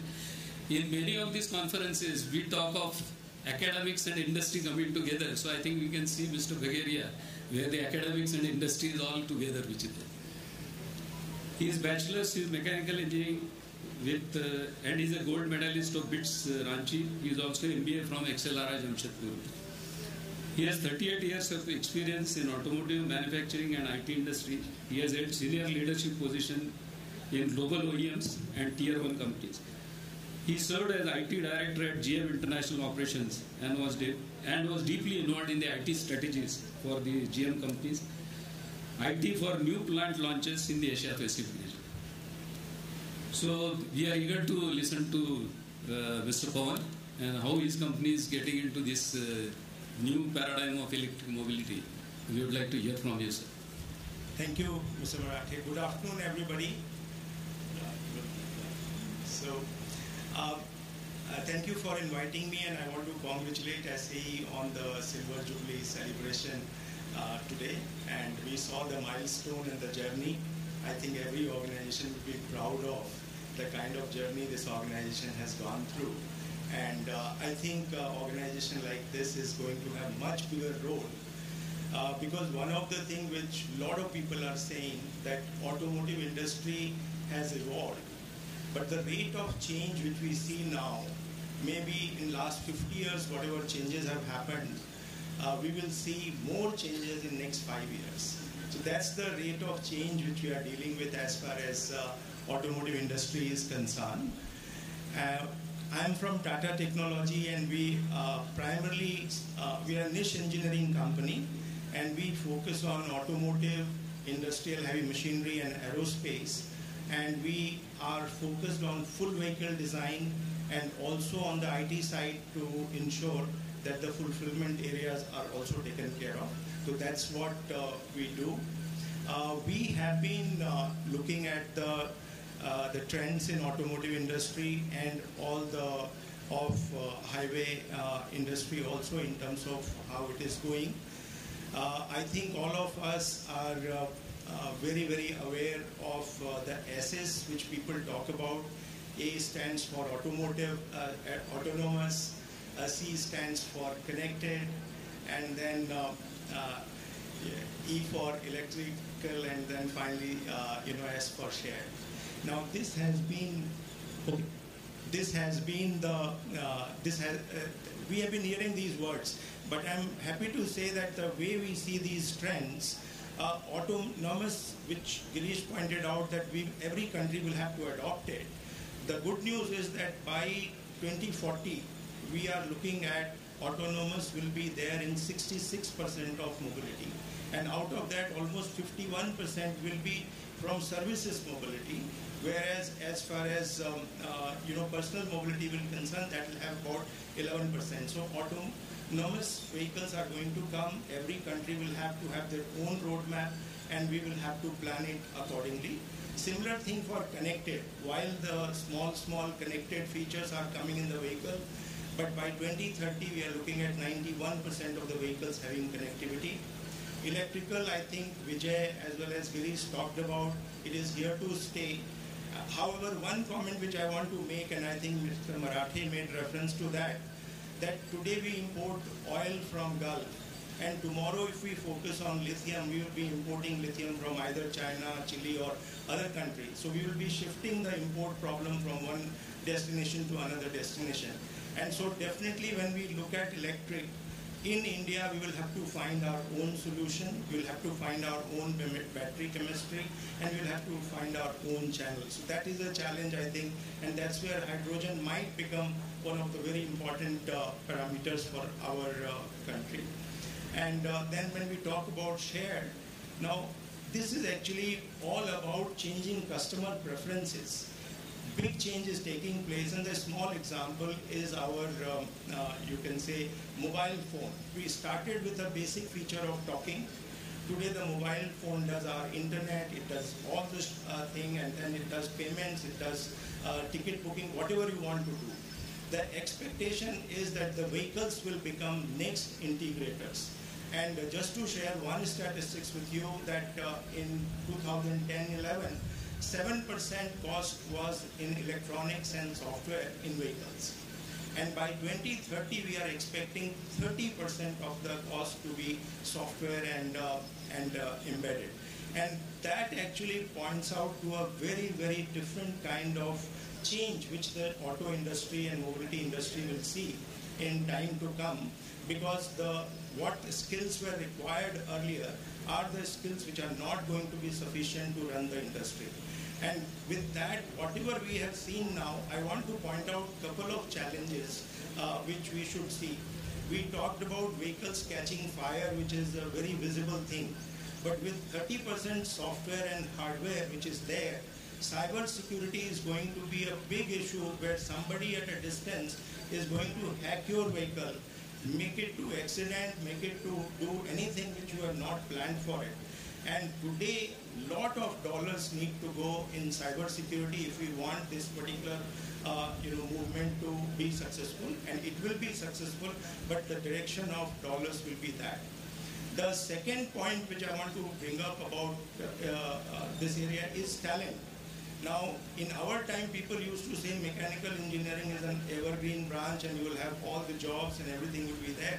But if you look at the trend, automotive industries will have thousands and thousands of software engineers and electronic engineers if they really want to be playing in this particular field. So that's something which we will have to really look at. The third challenge which I want to really bring out is for India especially, that we need to find our own electric solution.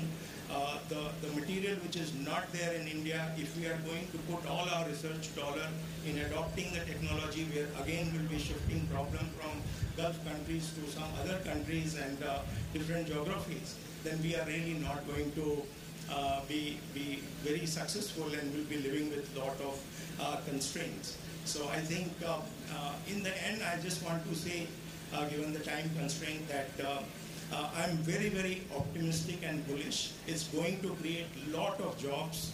There will be a lot of data generated in the process of these vehicles, and we will have to really look at the data generated monetization opportunities if we want our businesses to be more profitable. And our focus needs to change from mere body engineering and those areas to hugely in software and electronics space to really leverage what we have today. Thank you. Thank you, Pawan, for this interesting talk which is there. He has brought a couple of points which are not covered earlier. One is cyber security, which is extremely important. Because in India, we believe that we are always our vehicles and we are always controlled by God. Now, tomorrow, our vehicles will be controlled by hackers, cyber security hackers. So, this is a very, very important point which we must look at. He has also covered on the material aspect, and we have to develop materials here. So, without, I would request now Mr. Manish Pan and introduce, because I got information that the Honorable Minister is going to come in another maybe for 7-8 minutes which are there. So I would request Mr. Manish Pan. Introducing Manish Pan, Manish heads John Deere's Enterprise Technology and Engineering Center in India and Mexico. The center supports all John Deere new products businesses.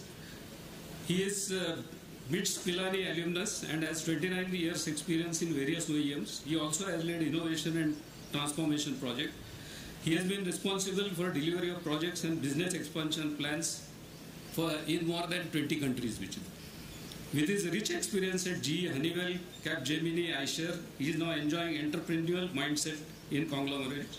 He enjoys transforming organization from product-centric mindset to solution provider organization, which I think is a very, very important thing. Because in India, the problems are going to be different and they need different solutions. So we cannot just copy that. I would just make one remark, like earlier it was covered on the autonomy, and I feel that autonomy for the sake of autonomy, we should not go into that. The autonomy should be appropriate to our country and our conditions which is there. So all the designers and whosoever make the difference, they must keep this in particular mind. Thank you. Thank you, Mr. Murate. First of all, I would like to thank SAE and congratulate them as well for inviting me here, and heartiest congratulations on completing 25 years. As it was covered, we really enjoy our relationship with SAE, which has been long enough, and we commit to continuing that relationship and only growing it.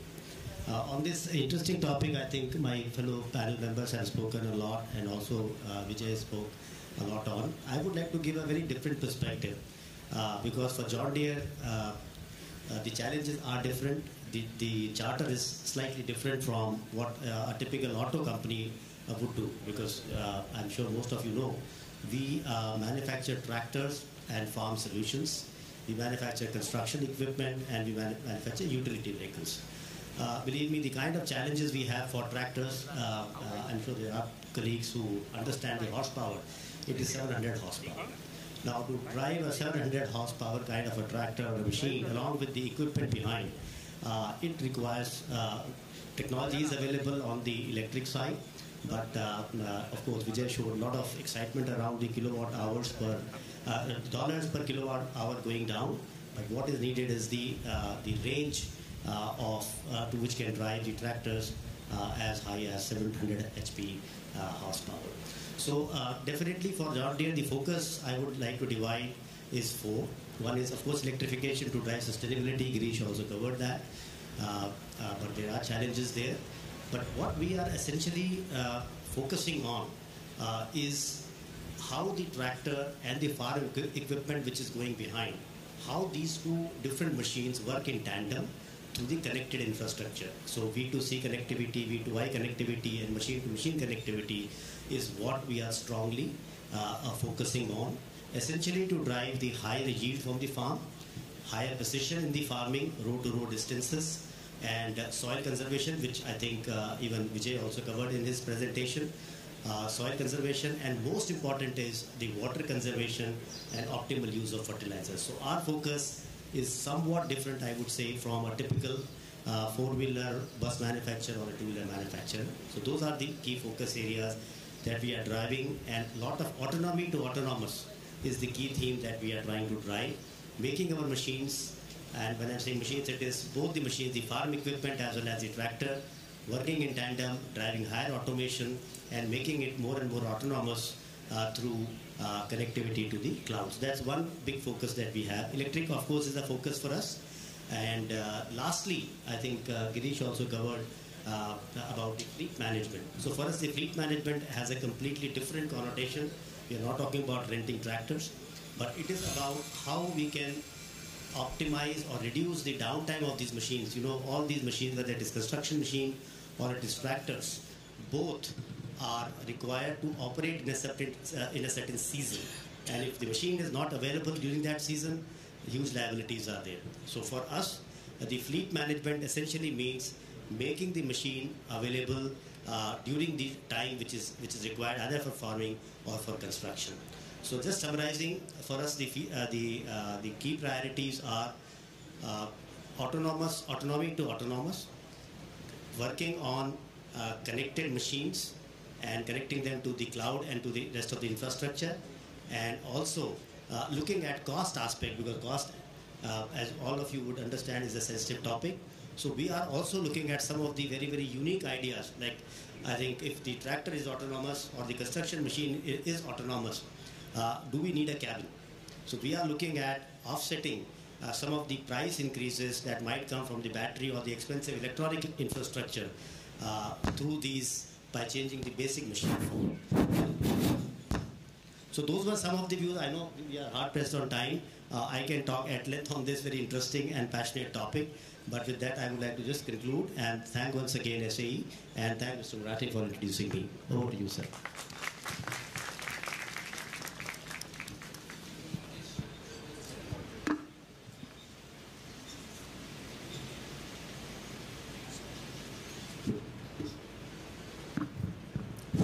Yeah, thank you, Manish, for those interesting thoughts which are there.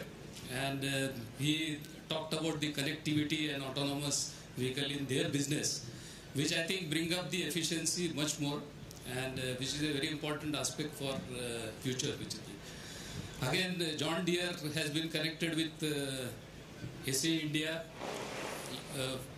from many years, and one of the as I remember for SAEINDIA, one of the new initiatives which they had started was the FINE program, which is there. They are the pioneers in that which they. So SAEINDIA also thanks John Deere for all their support, and I am sure that with the changed environment, their company is going to contribute a lot in future, which is there. Unfortunately, because of the paucity of time, I don't think we can take any questions, but all the eminent speakers are available, and I think individually you can approach them and clear your doubts. So thank you once again to Girish, Manish and Pawan for their interesting presentations, and thank you so much, Vijay. Please be seated. I request Marathe sir to please present the panelists with a token of appreciation and gratitude.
A round of applause. Our chief guest will be here any moment, so please keep settled down.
Ladies and gentlemen, the automotive world is changing faster than ever before.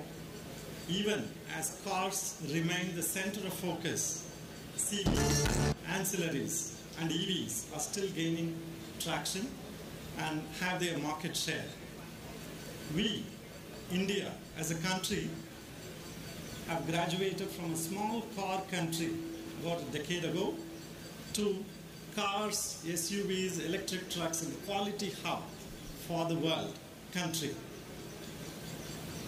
So ladies and gentlemen, the automotive industry is in the midst of fundamental tech-led transformation way from cars to CASE case.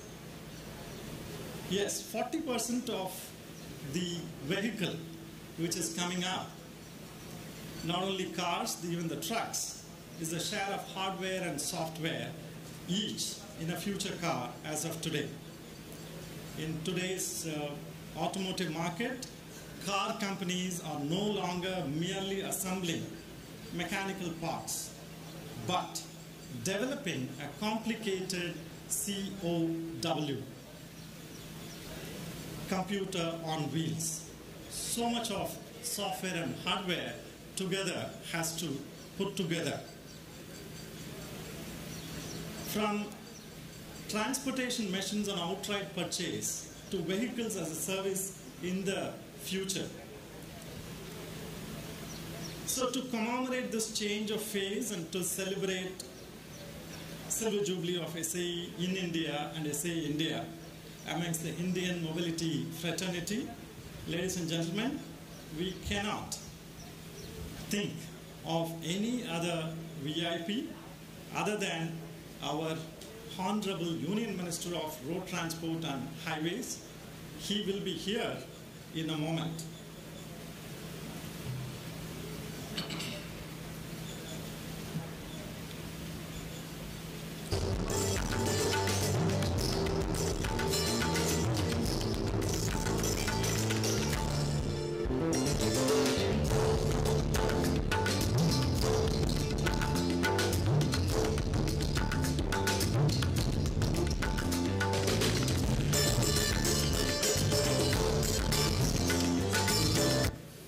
Better? Okay.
one sitting president and then two former presidents,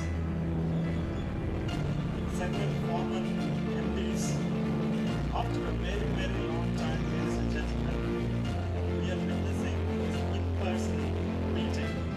In fact, we are very glad to see a maskless meeting. Right? After about 2 years, where we had to be masked. It's a good thing. Honorable Minister is visiting the lab, so he should be here any moment. We were supposed to have had a break, but please bear with us. We will go for the break once for all. So he should be here.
outstanding Swarnim Chaturbhuj Yojana, of which Shri Gadkari ji was the chairman, is the culmination of these efforts.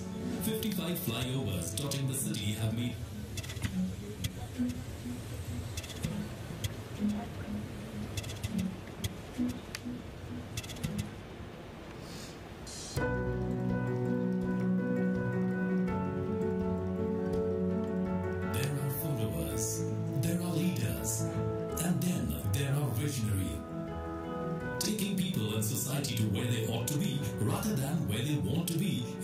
separates a visionary from a mere leader. This rare quality is what sets apart Nitin Gadkari, Minister of Road Transport and Highways, from many of his ilk. Born in 1957 into a free-thinking agricultural family, Nitin Gadkari at heart has always been a social worker inspired by the RSS founder K.B. Henkevar's ideals of humanity and nation building.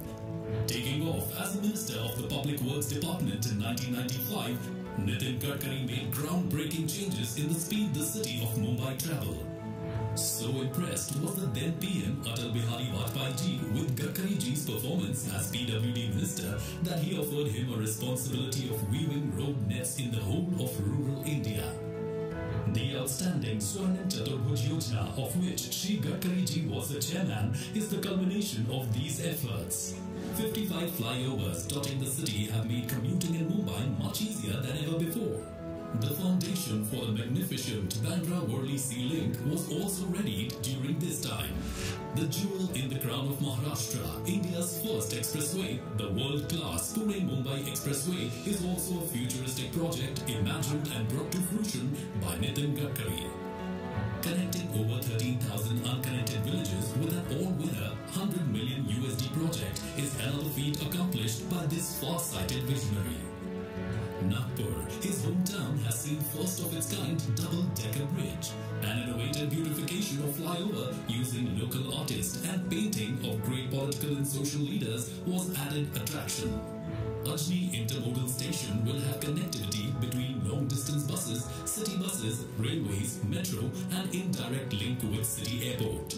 Nagpur Broad-Gauge Metro, which is a commuter rail project planned for Nagpur city and extending up to adjacent areas of Wardha, Narkhed, Ramtek, Bhandara and Chhindwara. World-class institutions like IIT, IIM and AIIMS emerge and thrive under his watchful gaze.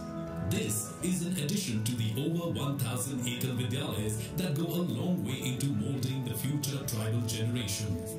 Performing over 10,000 successful heart surgeries is another stupendous achievement in his illustrious career as a warm-hearted do-gooder.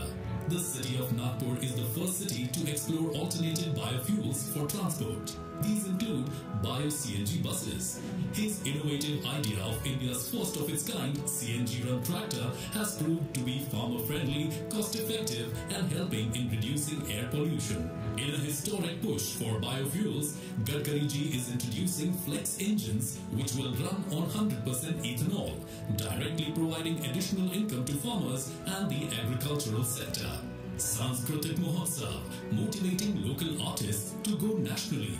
Krida Mahotsav, supporting local sportsmen to showcase their abilities and motivate them to go nationally and on Olympic level.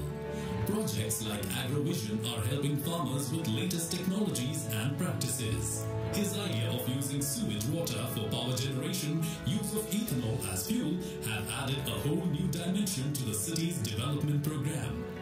As India's current Minister of Road Transport Highways, he has re-energized the whole sector with his clear vision.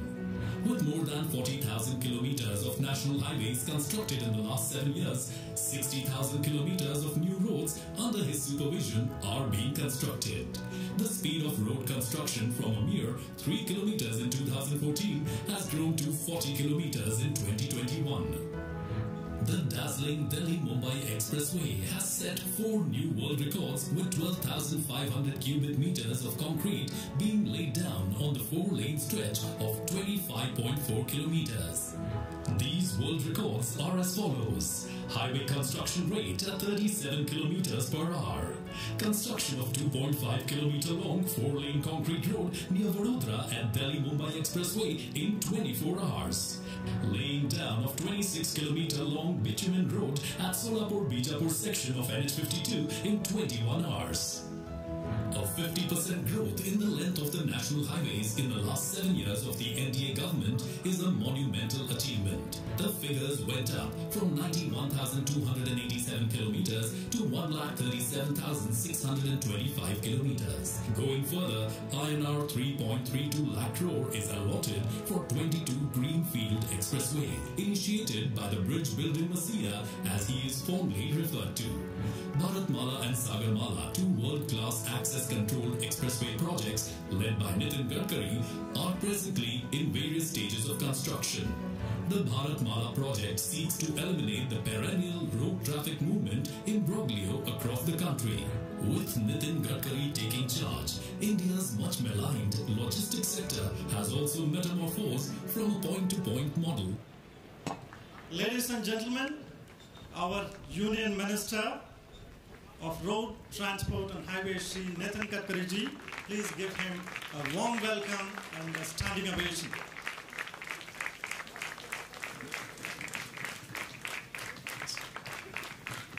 May we request Honorable Minister and the dignitaries to come on the dais, please.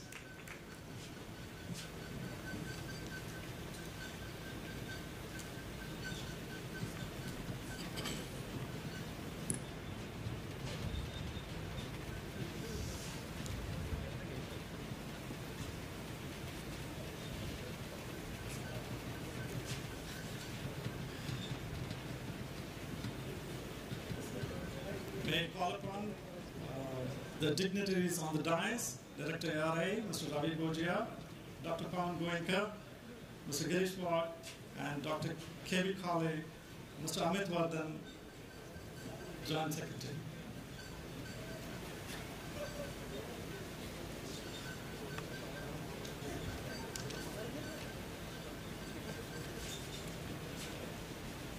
Can we start, sir, with your permission?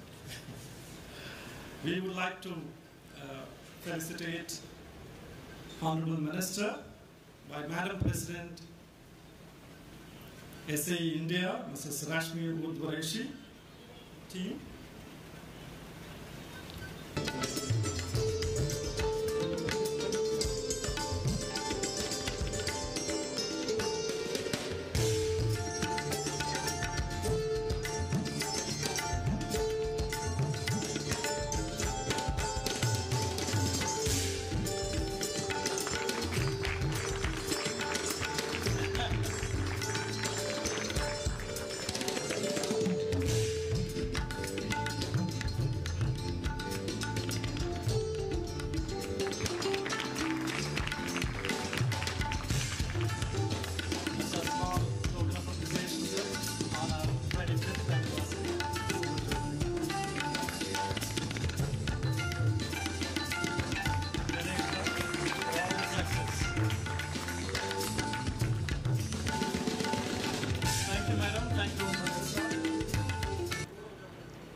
May I now call upon Madam President to felicitate Director ARA, Dr. Rajimata, team.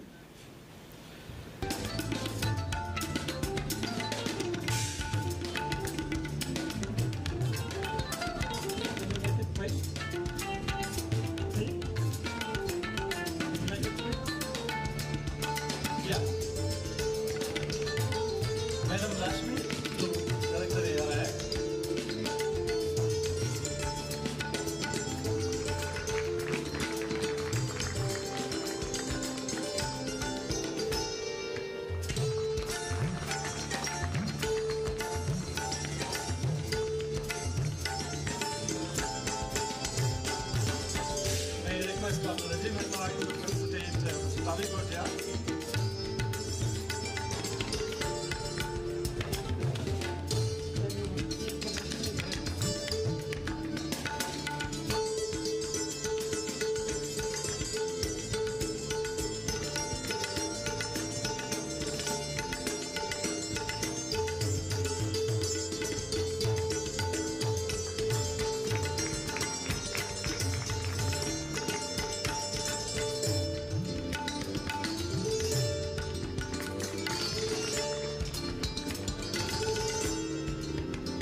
you can facilitate Dr. Goenka. Paul Goenka.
Thank you, ladies and gentlemen.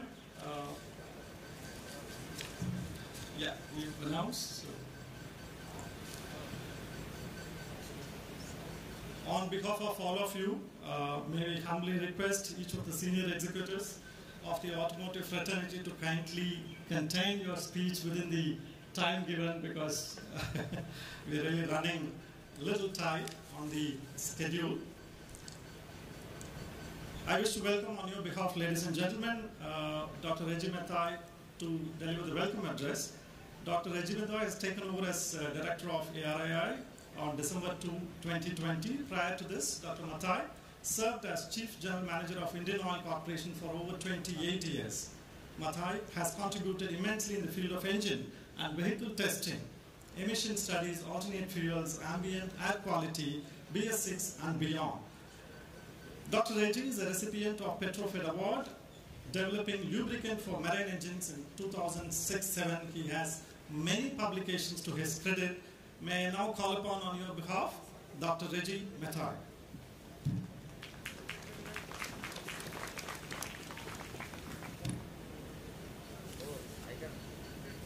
Thank you, Venki. And good afternoon to all of you. Honorable Union Minister, MORTH, Mr. Nitin Gadkari ji, the chief guest of today's event, Mr. Gogia, Dr. Goenka, Mr. Waq, Ms. Udoshe, Mr. Wadan, Mr. Vijay Sharma, industry leaders, SAE members, and Team ARAI. A warm welcome to each and everyone as we celebrate the Silver Jubilee of SAE India in the Western section. Indeed, it's really our privilege to host this function, and it's a privilege for ARI because this is the very place where SAE took its birth. SAE, which has been synonymous with technology, bringing forth standards, and its adaptation in the mobility sector, which has led to service and product differentiation. ARI, from within whose DNA the research is embedded in, has been a catalyst and facilitator always for such activities. The decision way back in 1997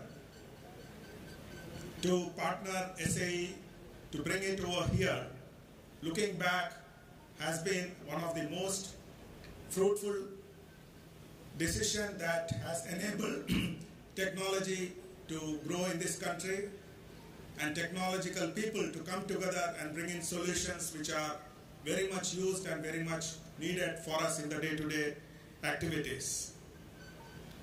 We are honored to have with us the Union Minister who has single-handedly transformed the way the roads are built.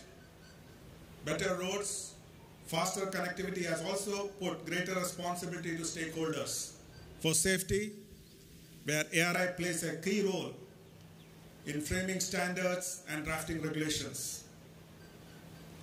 Speaking about safety, ARI with its facilities and capabilities has conducted more than 850 crash tests till date for local as well as global customers, and also more than 2,000 crash simulations with body in void using its bending bar sled facility. The lab also houses pedestrian safety lab, dummy calibration facility where we are having. Also, to keep pace with the coming times, we are looking ahead. In the coming days, we will be setting up the high-G sled facility, high energy impact test facilities, so that the barriers, the bollards and all that can be evaluated and can be certified over here itself. We are all geared up for upcoming regulations, looking forward for the Bharat new car assessment program for the safety standards and the star ratings. So we look forward for that, and we are all geared up for it. We have also volunteered to draw up all the roadmaps in the coming times, and the Bharat NCAP all needed guidelines have been already submitted, and the ministry is formulating it, and we look forward for that to be implemented.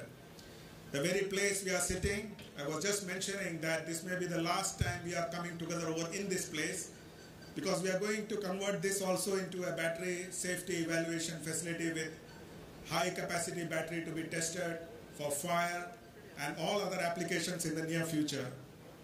And this place, the HTC Chakan, has facility for testing the batteries, the motors and the EVs, the material test centers, and such areas where we can provide excellence or provide support to the community as a whole.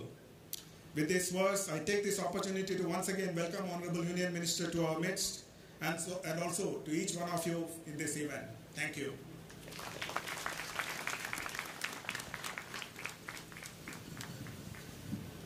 Thank you, Dr. Regimentoy. That was short. May I now call upon Ravi Gogia, VP ARI. Mr. Ravi is the President, Fiat India Automobiles Private Limited, a 50-50 joint venture between Tata Motors and Stellantis since 2018 April.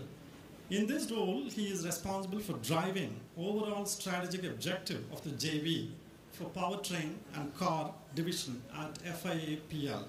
Prior to this, he worked as a Senior Vice President, Head of Car Division from January 2009. Prior to FIAPL, Ravi worked at Mercedes-Benz India Private Limited as Director Commercial Vehicles from 2007 to 2008. And before that, he held various positions in Mercedes-Benz India Limited with increasing responsibilities. He started his career with Tata Motors in 1990. Currently, Ravi serves as Vice President of ARI. Over to you, Mr. Ravi Gogia.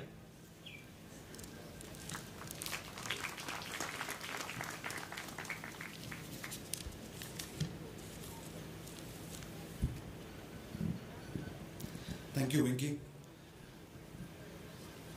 Honorable Minister of Road Transport and Highways, Mr.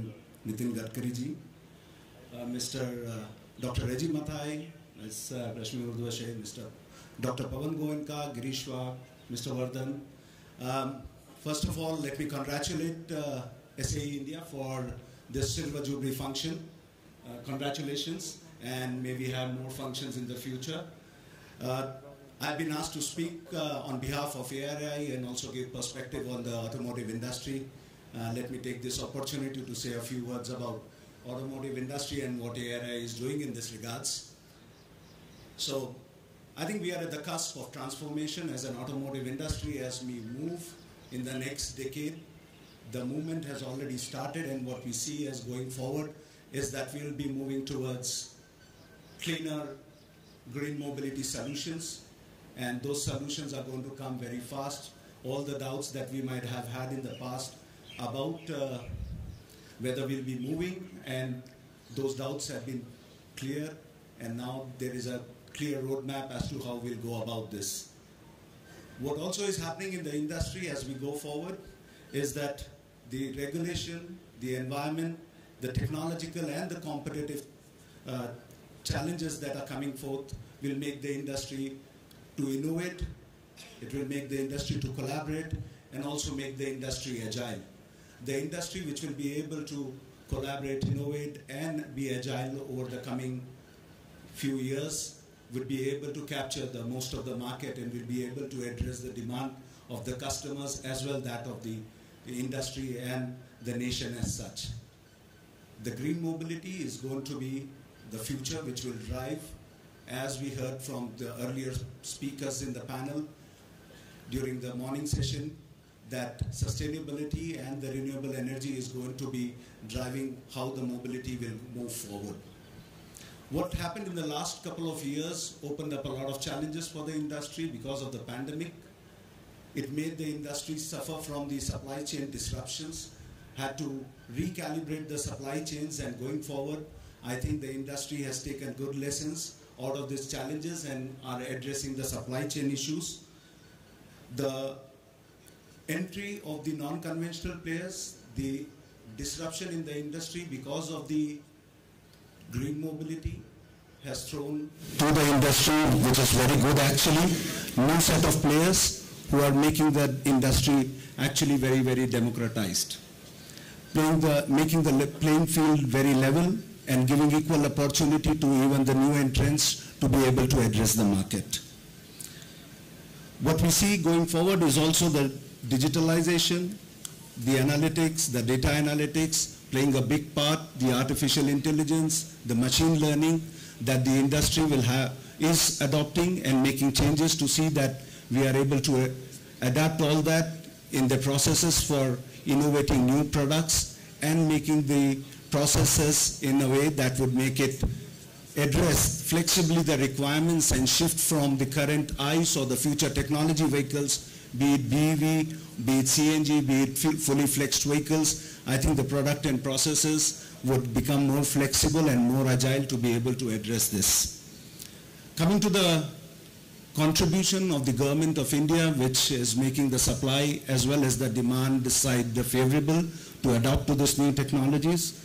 I think the ecosystem that the Government of India is doing, and we are thankful as an industry for doing so, is obviously addressing on the supply side the PLI schemes, and also on the side of demand to have FAME policy, the FAME 2 policy which we have, as well as the policy of scrappage that the Government of India has introduced.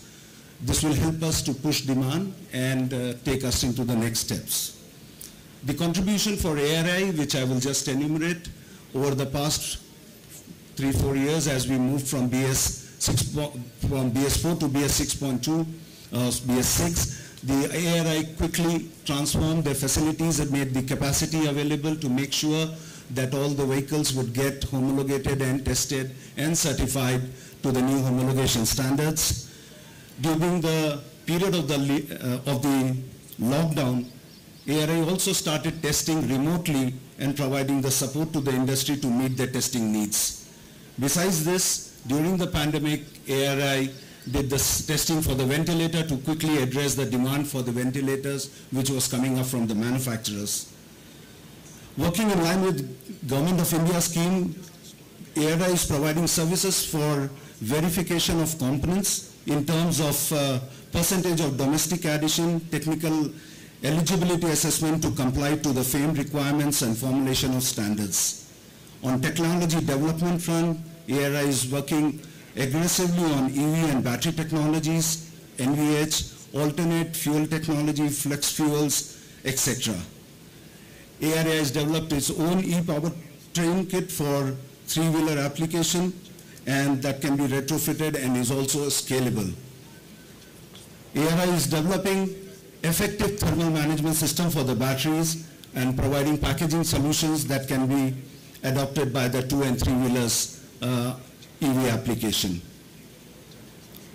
The breakthrough technology that ARI is developing is currently on the light electric vehicle charge point, which is an economical product and has been deployed for use of the EV users. Last but not the least, in the front of AVAS, ADAS, etc., the ARI has developed AVAS technology, which is meeting the EAC 138 requirement and EIS 173 norms. And in case of the AVAS, solutions are being developed in-house for frontal collisions and front cross traffic alert.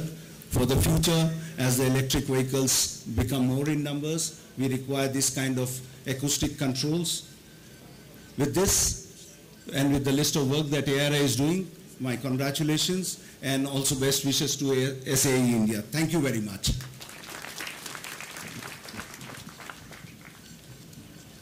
Thank you, Mr. Ravi. The automotive industry, as you said, is in the midst of fundamental technology-led transformation wave. AI and ML once thought that the Department of Computer Science and IT, now I can see that is departments in the car companies. We would like to call upon, ladies and gentlemen, Madam Rashmi, President of SAE India. After a long service of more than 37 years, Mrs. Rashmi retired as Director ARII, and she has a distinguished academic career. She currently serves as Chair and Vice Chair of various national and international bodies. She currently serves as President of SAE India. She has written several books. She is a co-author of the book on Total Quality Management, and she is the recipient of the Nari Shakti Puraskar Award from the hands of the Honorable President of India in 2019, and she is known, thank you, for smooth handling of operations in SAE India. I am indeed, on behalf of you, very proud to call upon Madam President to deliver her address. Madam President.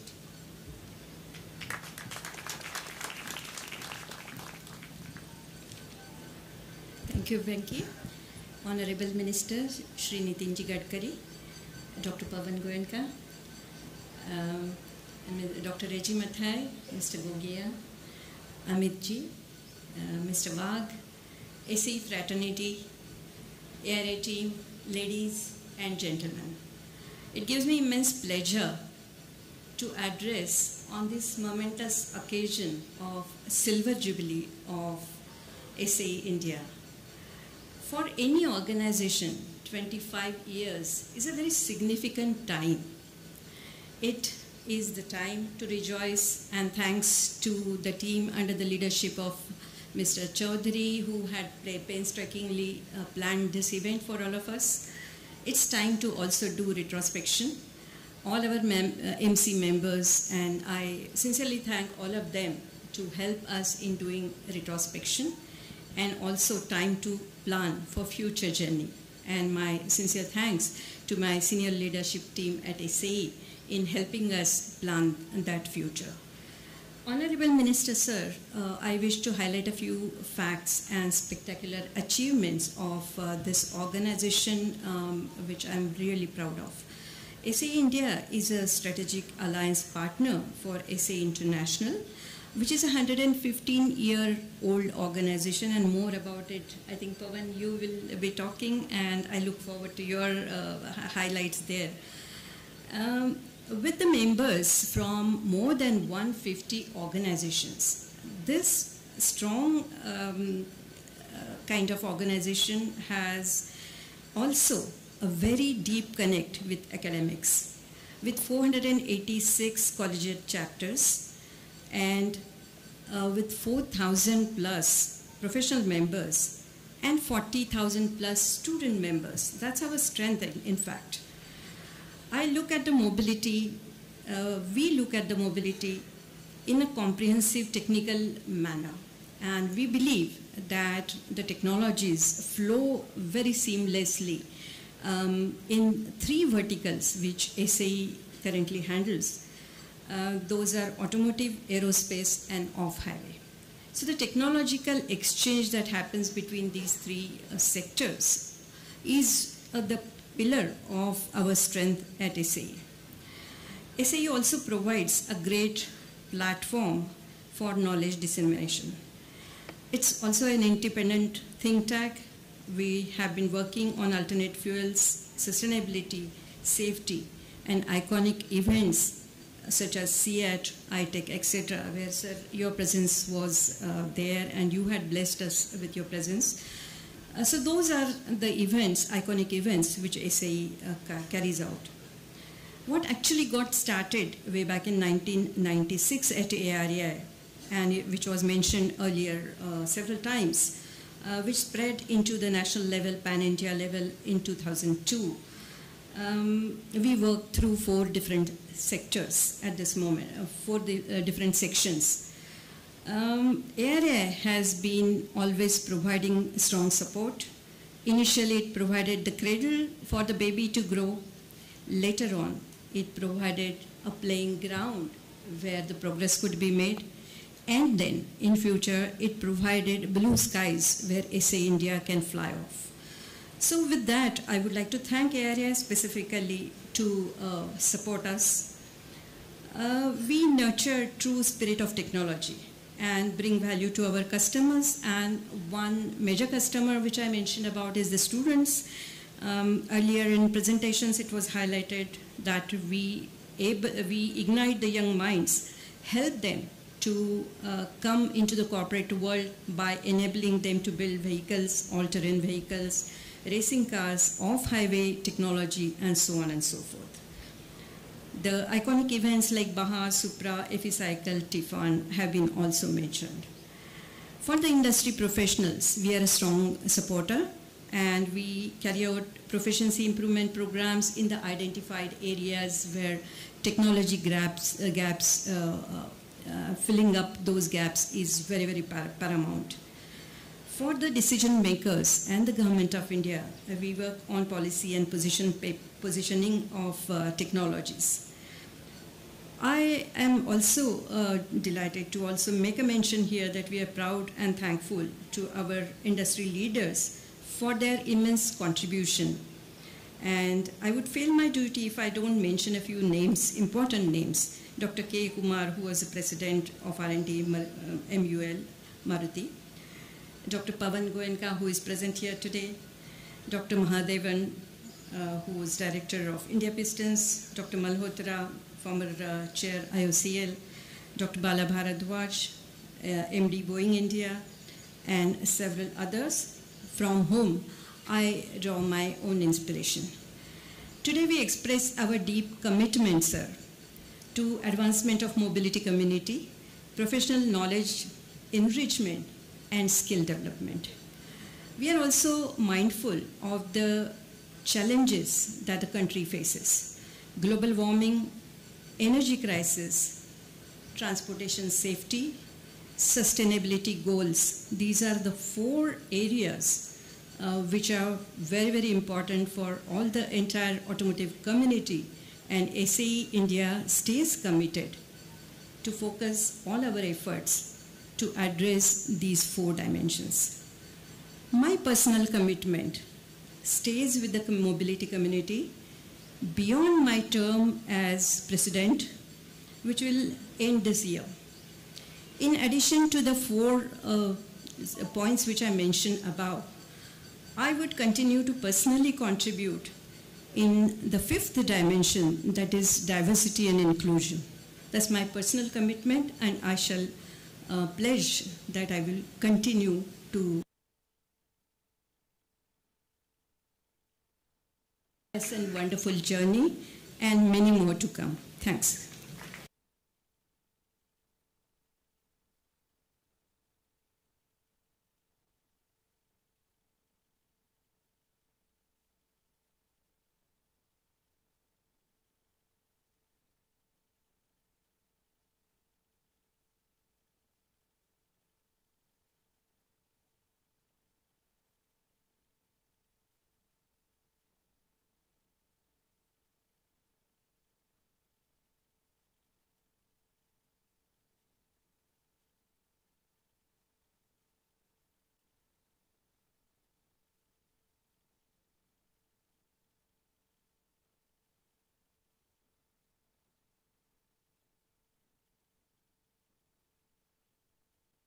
Awarded with CV Man of the Year twice at the Apollo CV Awards. And of course, there are several awards to his accolade.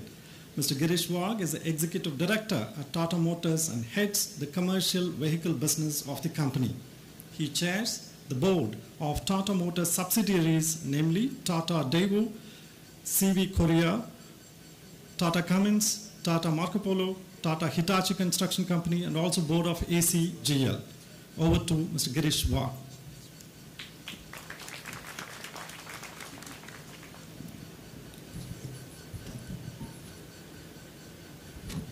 Thank you, Venkat.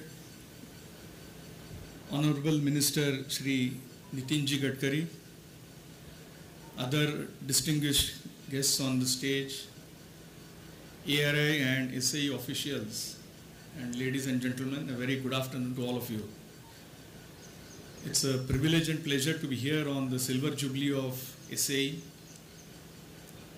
and my compliments for completing this 25 years and look forward to many more milestones going ahead. I think SAE has been complementing big time to auto industry, especially in the area of knowledge dissemination, as well as helping in skill building. We are at a juxtaposition where both this knowledge and skill building for the auto industry becomes equally important when we are looking towards several mega trends like connected, electric, and shared mobility. It is always a privilege to be in a function and that to share a dais with the Honorable Minister. And representing the auto industry, I can say that he has been guiding and driving the industry and the country on multiple fronts. The notable ones being building of road and highway infrastructure and setting many milestones along the way, many records and milestones along the way. I must say that he has also been instrumental in pushing the auto industry towards electrification. And I remember one of his speech a few years back when we had more naysayers than believers in electrification, when he said that I will make the auto industry transit to 100% electric in next few years. Nobody believed, but I think today we have more believers than doubters in this electrification journey.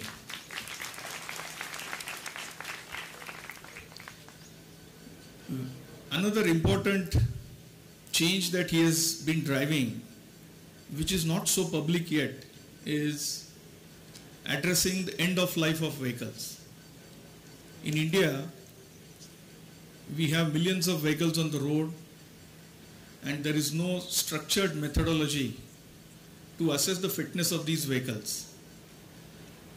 Honorable Minister has brought in a very clear framework for evaluating vehicles for fitness and then retiring those at the end of life, mostly after 15 years. But in addition to this, he has also promoted the registered vehicle scrappage facilities in the country. And this is going to be another game-changing step for the country. The reason being, all of us know that sustainability is the way forward for the country. The country has committed to get to net zero by 2070. And within that, I think circular economy is a very, very important pillar. Towards circular economy, managing the vehicles at the end of life becomes extremely important. And I think this registered vehicle scrappage policy that you have promoted, Honorable Minister, is going to be a big step in that direction. In addition, he has also gone on record to say that today this scrappage industry is unorganized, fragmented, and the policy now promotes organized players to come in, which includes Tata Motors also through a franchise model. And believe me, this is going to lead to a huge job generation, employment generation in the country, and will also take care of the vehicles at the end of life in a very environmentally conscious manner. I think third thing that I would like to mention, he has been driving road safety in a big way. And as I mentioned earlier also, I think Indian engineers need to use their ingenious ways to deploy the autonomous technologies into active safety to see how we can improve road safety multifold.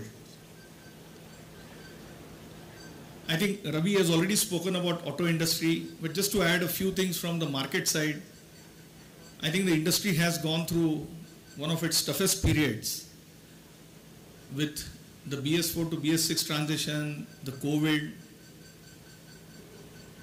the commodity inflation, and as a result, I think the 2 years have been pretty tough. Three-wheelers and commercial vehicles actually declined to 50% of their earlier peak.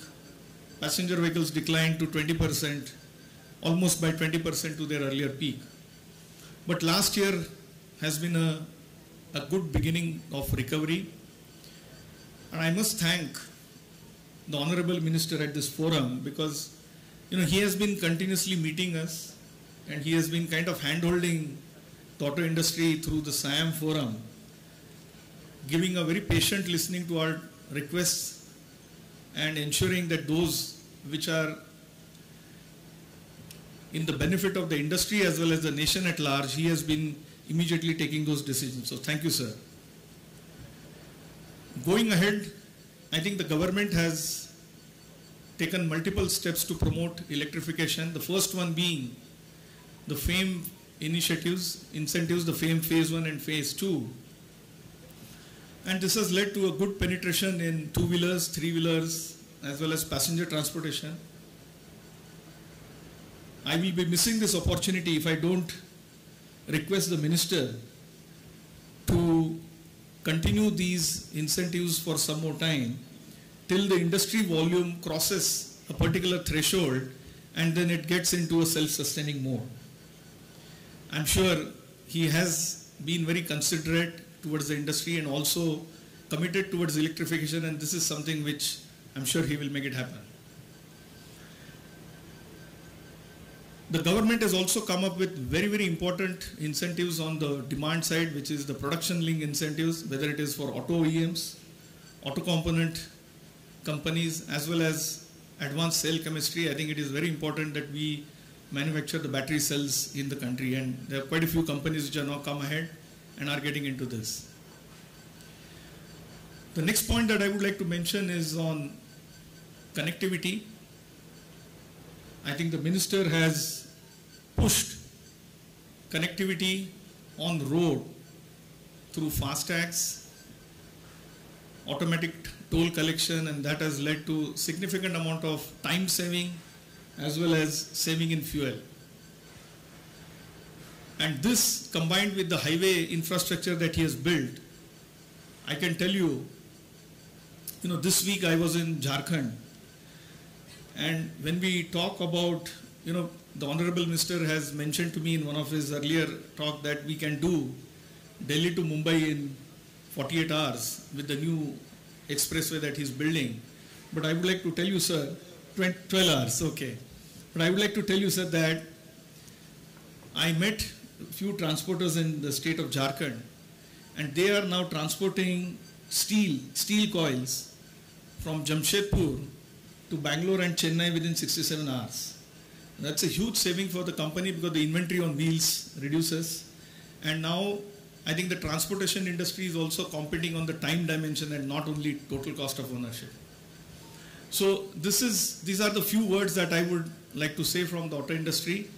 And we are really fortunate to have the Honorable Minister to continue to guide and push the industry.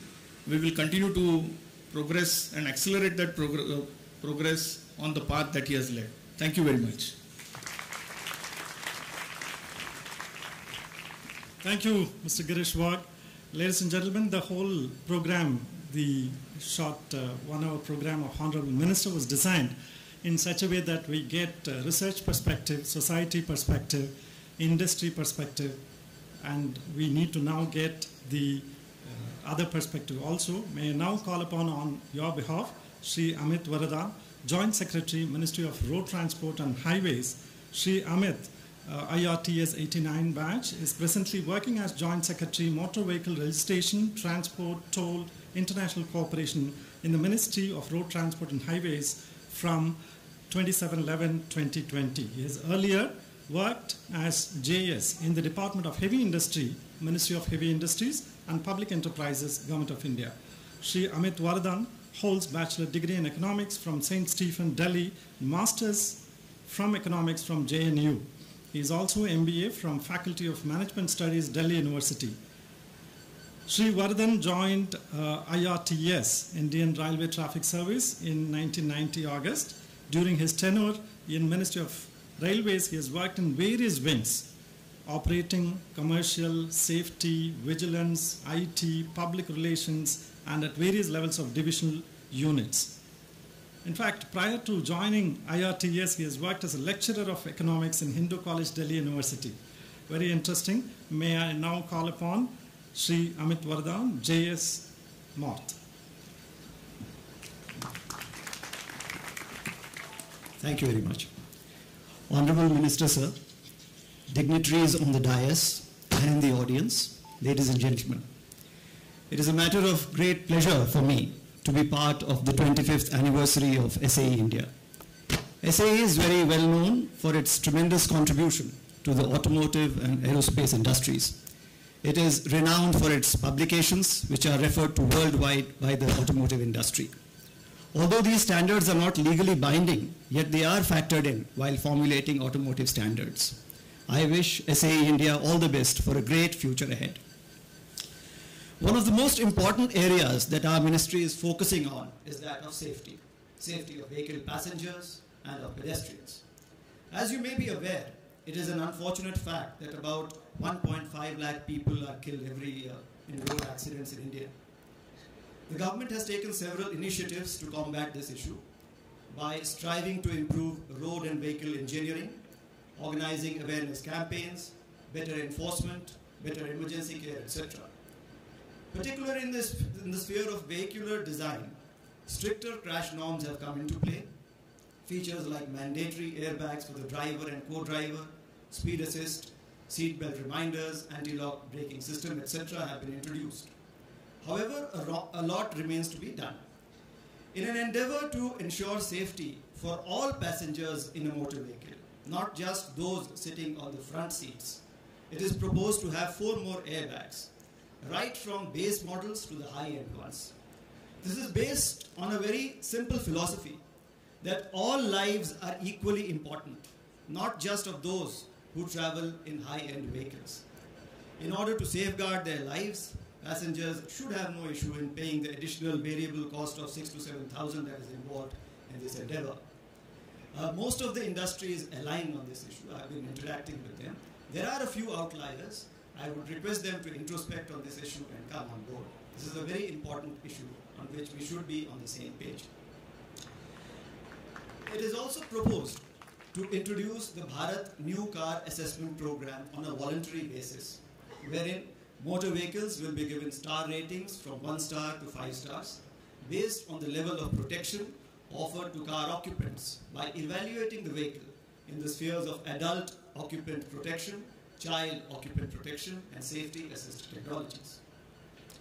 Another area of emphasis is to guide the automotive sector towards more environment-friendly options, which will reduce carbon footprints and also lower the import bill of the country. Hence, there is growing emphasis on electric vehicles, CNG fuel, green hydrogen fuel, ethanol and methanol fuel variants, flex fuel vehicles, etc.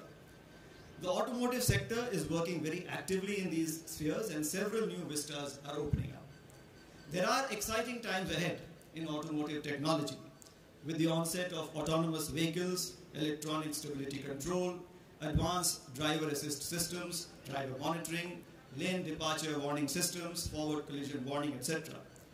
The success of these new technologies will largely depend on how well these systems are designed and how accessible they are for the average vehicle owner. We have a very progressive automotive industry which has been striving to scale new heights. The ministry is deeply committed to working very closely with the industry in the common endeavor to align our vehicle standards with international benchmarks.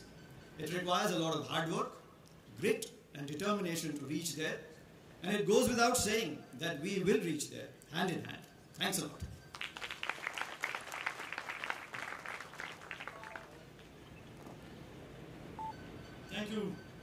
Thank you, Jay sir. The next executive, I've been given this pleasant task of introducing this executive since 2011. And the beauty, ladies and gentlemen, whenever I come back to introduce this mobility executive, one or two paragraphs of accolades is added to his bio, and we don't know which one to draw. So Dr. Paul Goenka earned his BTech from IIT Kanpur, PhD from Cornell, graduate of Advanced Management Program from Harvard, and joined M&M in '93.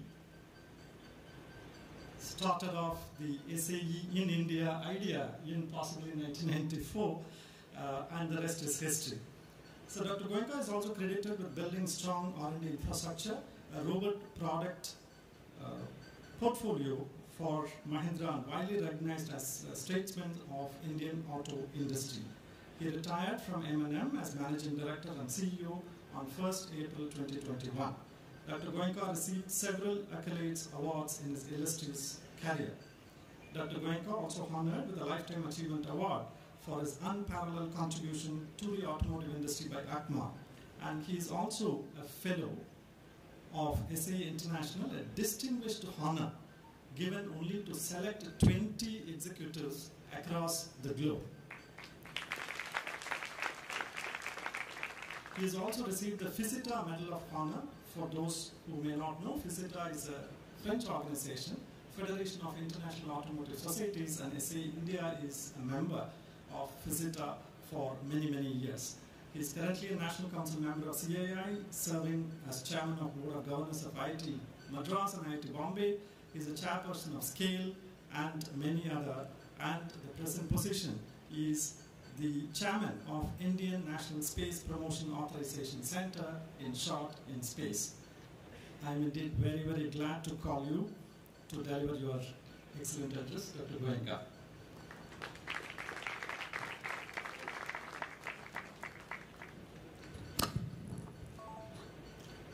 हमारे प्रिय केंद्रीय मंत्री Nitin Gadkari ji, SAE President Rasmi Madam, ARA Director Mathai, Joint Secretary Amit ji, and friends. Most of what I was going to say has been said by Nitin ji, Amit ji, or Rasmi Madam, or Girish.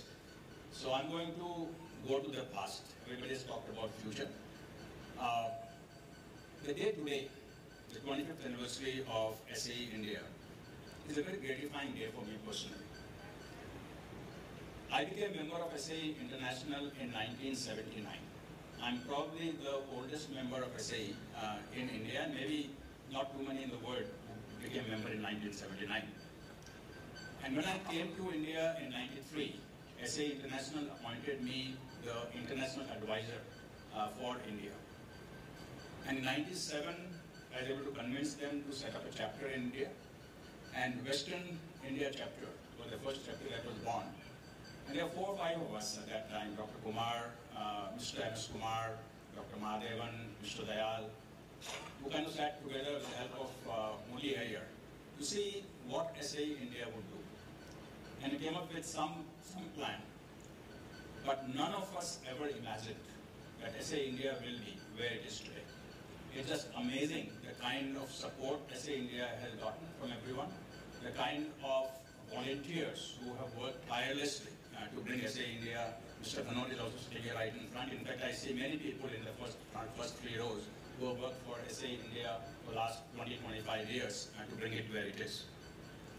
Rasmi Madam has talked about what SAE India has been doing, so I won't go too much into it. But I would say that the events like BAHA, SUPRO, even AWIM are events that are making a huge difference to the automotive industry. Number of members that we have, 4,000 professional members, more than 50,000 student members, was unimaginable. 3,000 SAE papers being written every year by SAE India members, again, unimaginable. So clearly, SAE India has gone beyond expectation of those of us who were there in '97, planning out what it would be. And I would like to thank all of you who have made it happen. Now let me kind of look at what has happened to the industry in these 25 years. The auto industry from '97 to 2002 has transformed completely. Just like we never thought SAE India will be where it is, we never thought auto industry will be where it is. If you look at the products that were in waiting list in 1997, nobody will even give it a second look today if those products were being sold. And no matter what you look at, whether you look at emission, you look at safety, you look at quality, you look at fuel consumption, comfort features, everything has sort of grown beyond imagination. The way the industry has grown globally in terms of the volume, in terms of its ranking, again, something that none of us could have imagined in 1997. Now that means that the people who are now sort of driving the industry captains, will have to match the 25-year of progress, and if you were to do that, Indian auto industry will definitely be number one in the world in all regards, not just in terms of volume. But I want to talk about last 8 years of the industry. The last 8 years of the industry have been driven by the vision of Mr. Gadkari. When we started, there were 3 words that were being used to describe him: innovative, visionary, and tireless worker. And I have personally experienced all 3 qualities in Mr. Gadkari. As I used to go to him lobbying for the requirements of the industry, and he would always throw a googly at me and ask me to do something totally different and ignore what I lobbied for. And I used to forget what I came to lobby for, and he used to start aligning with what he is saying.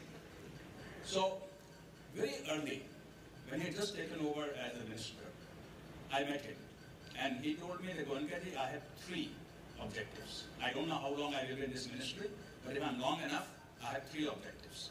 Number 1, nobody should say that American roads are better than Indian roads. Nobody should, and not a single person should die in a road accident in India, and you shouldn't have to import a single drop of oil from outside India. These are 3 very simple objectives that we have. And I think all of you will agree that he has worked tirelessly to meet these 3 objectives. You heard that in the film, and you saw it in the film, you heard the speakers before me. But I have been fortunate to be closely associated, not in the road construction part, but other parts of what Mr. Gadkari has been doing.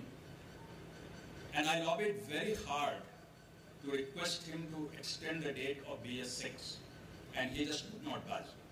And I would now say that he probably had more confidence in the industry's ability than the industry itself, because we all delivered BS6 in time, and I must thank Mr. Gadkari for pushing us to do that.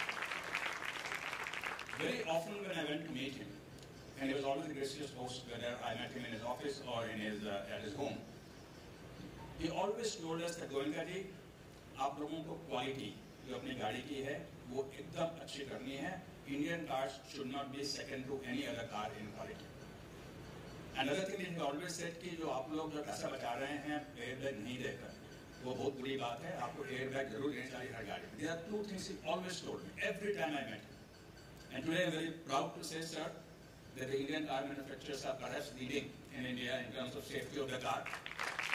In the last 3 years, not a single Tata and Mahindra car has been launched, which is not 5-star in rating. And at that time, I was arguing with the Joint Secretary about 48 kmph and 64 kmph. Now nobody cares, 64 kmph is fine, and we meet 5-star very easily. Same thing with quality. You would see that both Tata and Mahindra, and they are the two companies that you always push to do well. इनकी गाड़ियाँ जो हैं अभी सबकी गाड़ियाँ waiting list में हैं. XUV 700 की 2 साल की वेटिंग लिस्ट है अभी. और अगर आप जो क्वालिटी देखेंगे सर, तो आपने पता नहीं चलाई गाड़ियाँ नहीं, लेकिन अगर आप देखेंगे तो आप बड़ी खुशी होगी कि आपने जो हमें पुश किया उसको हमने ध्यान में रखते हुए आपको हम गर्व दे रहे हैं कि हमने ऐसी गाड़ियाँ बनाई हैं. अगर आप नहीं ड्राइव की हैं तो प्लीज़ ड्राइव कीजिए. और अभी हमारी स्कॉर्पियो लॉन्च होने वाली है महिंद्रा के 2 हफ्तों में, वो भी उसी तरह से क्वालिटी में सबसे आगे रहेंगे. तो मैं यही कहना चाहूँगा कि SAE इंडिया 25 साल में काफ़ी कुछ किया है. होपफुली कुछ कंट्रीब्यूशन भी किया है हमारे इंडस्ट्री को. इंडस्ट्री ने काफ़ी कुछ कहा है, काफ़ी कुछ किया है 25 साल में, और हम एक तरह के पड़ाव और चेंज हो रहा है इंडस्ट्री में with electric vehicles and with all other technology that is coming in. SAE India has played a role, but I would like to say that SAE India can play a much bigger role in the auto industry. And my request to Honorable Minister is that Ministry should see SAE India as an unbiased body to go to. Not somebody who is aligned to the industry, not somebody who is against the industry, but an unbiased body to go to, and should be able to give inputs on various aspects of the industry, like you take inputs from many people. SAE India can also be leveraged for that. We have very strong membership, very strong leadership. With that, I would like to thank all of you for being here today on this very, very gratifying occasion for me personally, and those who have been helping SAE India to come where it is today. My heartfelt thanks to each one of you for making SAE India what it is. Thank you very much.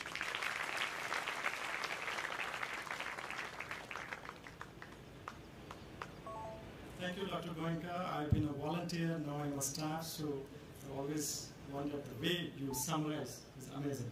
Thank you, you put everything together. And now, ladies and gentlemen, a very quick release of our technical bulletin. You all know that the essence of SAE standards and the next best to standards is the technical papers. So we have announced to all the 4 sections. We have 4 sections, sir. And then out of the top 100, we have chosen the 28 papers, crush them and put it into a USB, and we're going to release. May I request Honorable Union Minister and all the dignitaries to kindly stand up, and we will release the technical bulletin, and a round of applause from you will help.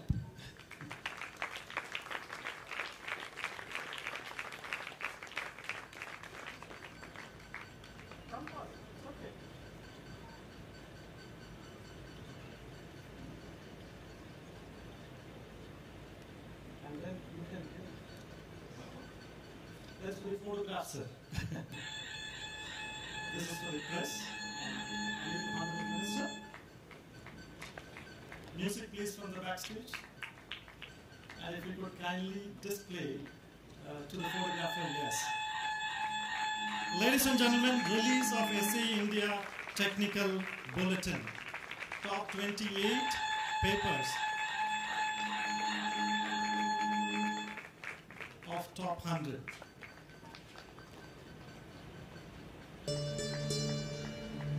Photographers, you should say it's okay. Okay? Thank you. Thank you.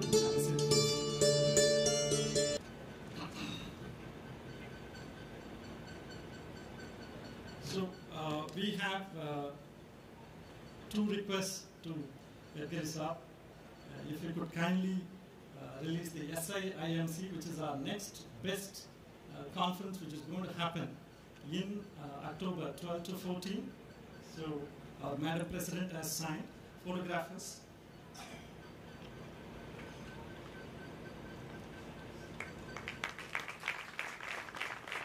Come here.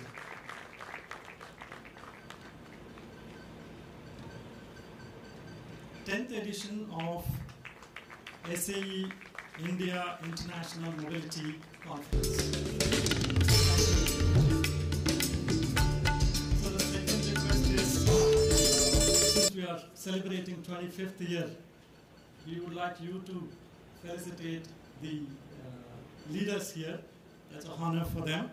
So we have chosen one from each of the categories: past president, sitting president, oldest collegiate club, and a student member. So may I now call upon, we already have Dr. Goenka. Quickly, please. And Bharataji.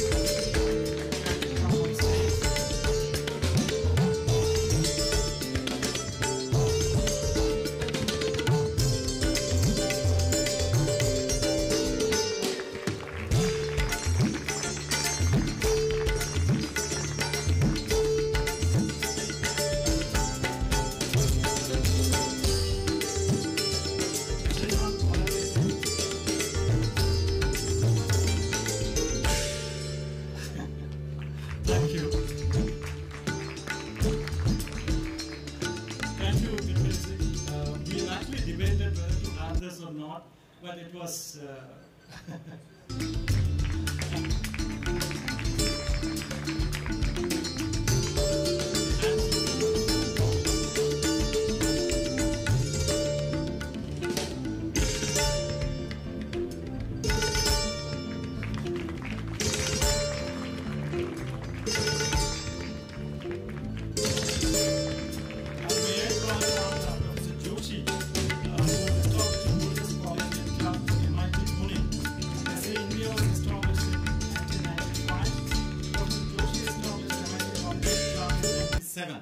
First collegiate club in Western section. The collegiate club was given branch status in 2001 by SA International, and Professor Joshi has been associated with us for over 23 years.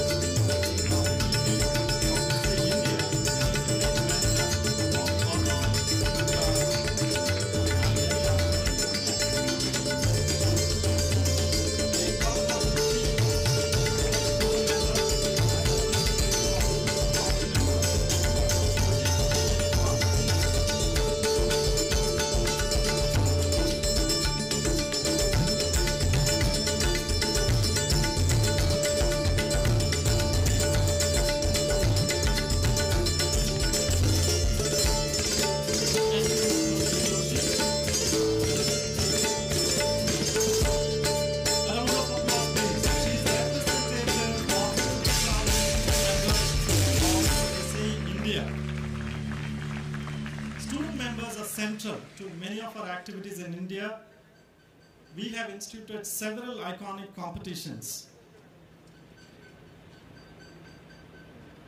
And not to miss, Western Section Chairman and the Karangatha of this program, Mr. Sanjay Nibandhe.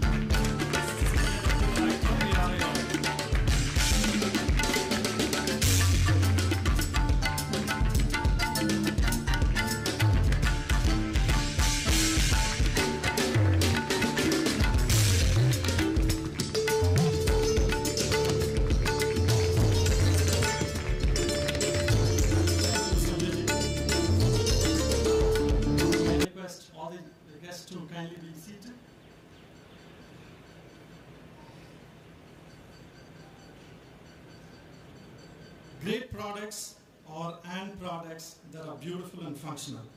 They are elegant and simple.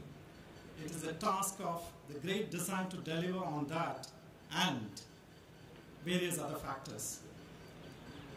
We now have a minister who is an achiever, but yet simple. A minister who is modern in thinking and yet has India's culture in his heart.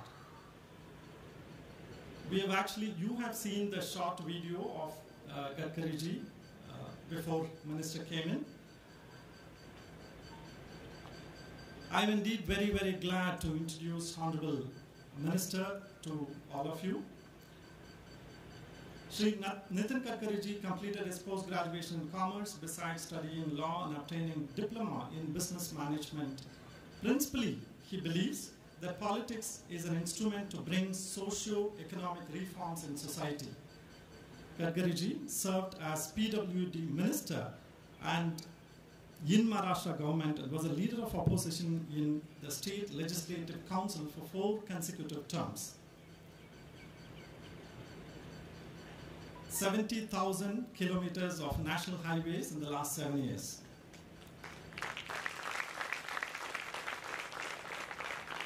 30,000 kilometers of new roads. 55 flyovers in Mumbai. 50 economic corridors. 35 multi-modal logistic park.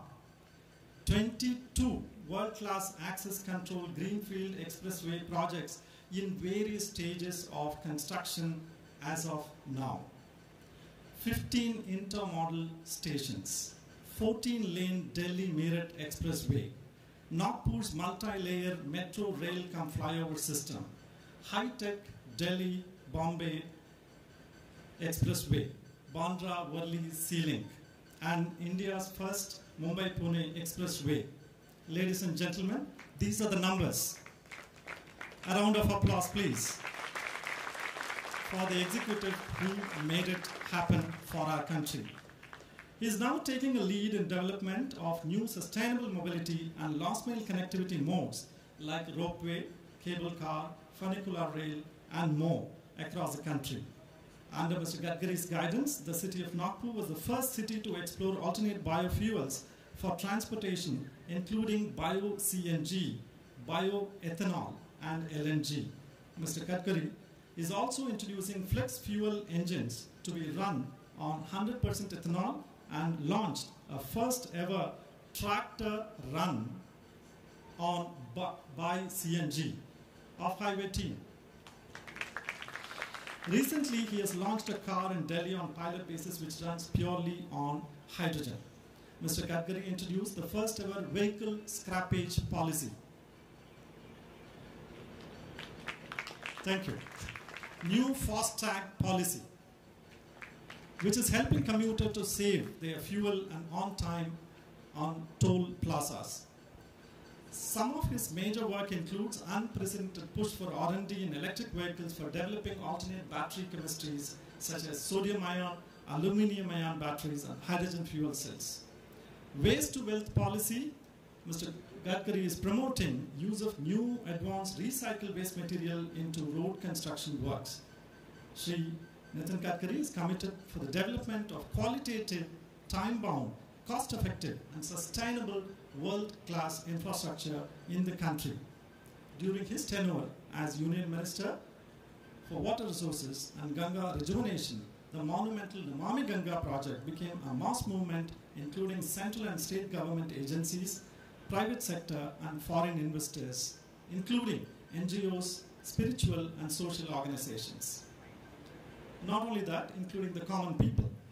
So with his political stature, he resolved interstate disputes on water sharing and river linking involving 16 rivers in 11 states in a record time of 6 months. During his tenure, the first inland waterway was developed, goods movement was commenced between Varanasi and Kolkata, adding new dimension to the logistical history of the country. Ladies and gentlemen, you have always seen the MDs who are mobile friendly. If he is an efficient MD, you can call him on the mobile anytime, correct? Have you ever seen mobility, fraternity friendly minister? This is Shri Nitin Jairam Gadkariji, an achiever, innovator, and dream come true minister for the mobility fraternity for our country. We from SAEINDIA and ARI are humbled to call upon the Honorable Union Minister of Shri Nitin Gadkari to deliver his presidential address. Sir.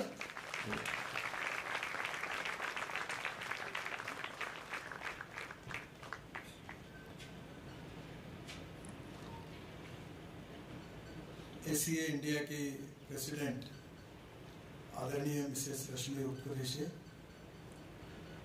मेरे मित्र और महिंद्रा के farmer managing director आदरणीय doctor Pawan Goenka, Tata Motors ने और महिंद्रा ने बहुत अच्छा काम किया है। मुझे बहुत खुशी होती है कि लोग मुझे आते हैं कि ये गाड़ी मिलने रही है, वेटिंग लिस्ट है, आप चिट्ठी दे दो। और जब टाटा और महिंद्रा के लिए बोलते हैं गाड़ी मिले या ना मिले, मैं चिट्ठी देता हूँ, पर मुझे बहुत खुशी होती है कि इनकी कीमत बढ़ रही है। मुझे याद है एक बार मजाक में आनंद महिंद्रा और गोयनका जी मेरे पास आए थे, और बोलते होते आनंद महिंद्रा जी को मैंने कहा ये गोयनका नहीं, ये गोवर्धन। तो बोले इसका मतलब क्या है? तो मैं महाराष्ट्रीय ब्राह्मण हूँ, ये गोयनका जैसी बात नहीं करते, बनिया जैसी नहीं करती, ये ब्राह्मण जैसी करते। मैंने मजाक की थी उनकी। मैं उनको कहता था कि आप कॉस्ट सेंट्रिक के बजाय क्वालिटी सेंट्रिक बनिए। और मुझे बहुत खुशी है कि आज जो टाटा और महिंद्रा की कार आ रही है, उससे मार्केट शेयर भी बढ़ा है, पब्लिक में एप्रिसिएशन भी बढ़ा है, एक्सपोर्ट भी बढ़ेगा और इंडियन ब्रांड पूरे दुनिया में जाएगा। ये मुझे बहुत खुशी हो रही है, मैं बहुत आपका और हम किसी में कम नहीं है, बाकी भी कंपनियां अच्छा काम कर रही है, नो डाउट उनकी क्वालिटी प्रोडक्ट अच्छी ही है और हमारे देश से वो एक्सपोर्ट कर रहे हैं, उनका भी कंट्रीब्यूशन हमारे लिए उतना ही महत्वपूर्ण है। और ये विशेष रूप से स्वदेशी स्वावलंबन की बात जब हम करते हैं तो मुझे बहुत खुशी है, मैं उनको बहुत बहुत धन्यवाद दूंगा। हमारे जॉइंट सेक्रेटरी अमित वर्धन, हमारे president of Fiat India Shri Ravi Gogia, ARA के डायरेक्टर रेजी मथई, उपस्थित सभी मान्यवर, और सबसे पहले मैं SAE को सिल्वर जुबिली के उपलक्ष्य में आपका बहुत बहुत अभिनंदन करूंगा, आपको शुभेच्छा दूंगा, क्योंकि हिंदुस्तान की ऑटोमोबाइल इंडस्ट्री को दिशा देने वाले, उसके भविष्य को बनाने वाले आप लोग हैं। भी कुछ बातें याद रखनी नहीं चाहिए, पर मैं जब स्टूडेंट था तो मारुति का सुजुकी में विलीनीकरण किया था भारत सरकार ने, तो उसके खिलाफ आंदोलन हुआ था। तो मैं उस समय एक्टिविस्ट था, तो मैं उस आंदोलन में था कि ये क्यों हो रहा है। तो उस समय सुजुकी के खिलाफ आंदोलन करने वालों में से मैं स्टूडेंट था। पर आज मैं सबको समझाता हूँ कि उस समय मारुति सुजुकी आई, दैट इज द रीजन कि हिंदुस्तान की ऑटोमोबाइल इंडस्ट्री अपग्रेड होना शुरू हो गया, जिसमें क्वालिटी बढ़ी और चीज अच्छी बनी। तो कभी कभी मजाक में मैं कहता था कि हमारी गाड़ियां ऐसी थी कि हॉर्न छोड़कर सब बजता था। अब वो नाम नहीं लेता मैं, पर आज इतना बड़ा सुधार हुआ टेक्नोलॉजी में, इसका कारण यही है कि काफी आप लोगों ने मेहनत की है। Innovation, entrepreneurship, science, technology, research, skill and successful practices, we name it as knowledge, and conversion of knowledge into wealth is the future for the country. और आज भी देखिए ग्लोबल इकोनॉमी में तीनों बातों की चर्चा हो रही है। एक है फ्यूल, दूसरा है फूड और तीसरा है फर्टिलाइजर। पूरी दुनिया में रशिया और यूक्रेन की वॉर के बाद जो क्राइसिस है वो तीनों बातों से लगा है। और इसलिए मैं बहुत खुश हूँ कि ARI है, आप सब लोग बहुत अच्छा रिसर्च कर रहे हैं। पर मैं समाज में रहता हूँ, निजी लेवल पे रहता हूँ, बड़ा मैं एक अच्छी बात बताता हूँ कि रिसर्च जो है वो नीड बेस्ड होना चाहिए, गरीब व्यक्ति को मदद करने वाला होना चाहिए। अभी भारत सरकार ने नैनो यूरिया निकाला, तो हमारे यहाँ इस पर जो लिथियम, मैं भी मुझे और पवार साहब को ये राहुल यूनिवर्सिटी ने एग्रीकल्चर यूनिवर्सिटी ने डिलीट दी, तो वहाँ में ड्रोन बनाते हैं बहुत, अहमदनगर डिस्ट्रिक्ट में, तो मैं वहाँ गया था। तो ड्रोन देखने के बाद मैं भी हमारे यहाँ प्रयोग करूँ, क्योंकि मैं किसान हूँ और मैं ज़्यादातर एग्रीकल्चर में काम करता हूँ, तो मैंने भी ड्रोन वहाँ हमारे यहाँ प्रयोग शुरू है। तो जब मैंने उनको कहा कि लिथियम आयन बैटरी के बजाय फ्लेक्स इंजन के ड्रोन क्यों लेके आया, क्योंकि फ्लेक्स इंजन इथेनॉल बेस है और इसकी कॉस्ट 8 लाख से 5 लाख के अंदर आ जाएगी, क्योंकि अगर फ्लेक्स इंजन पेट्रोल का बन जाएगा।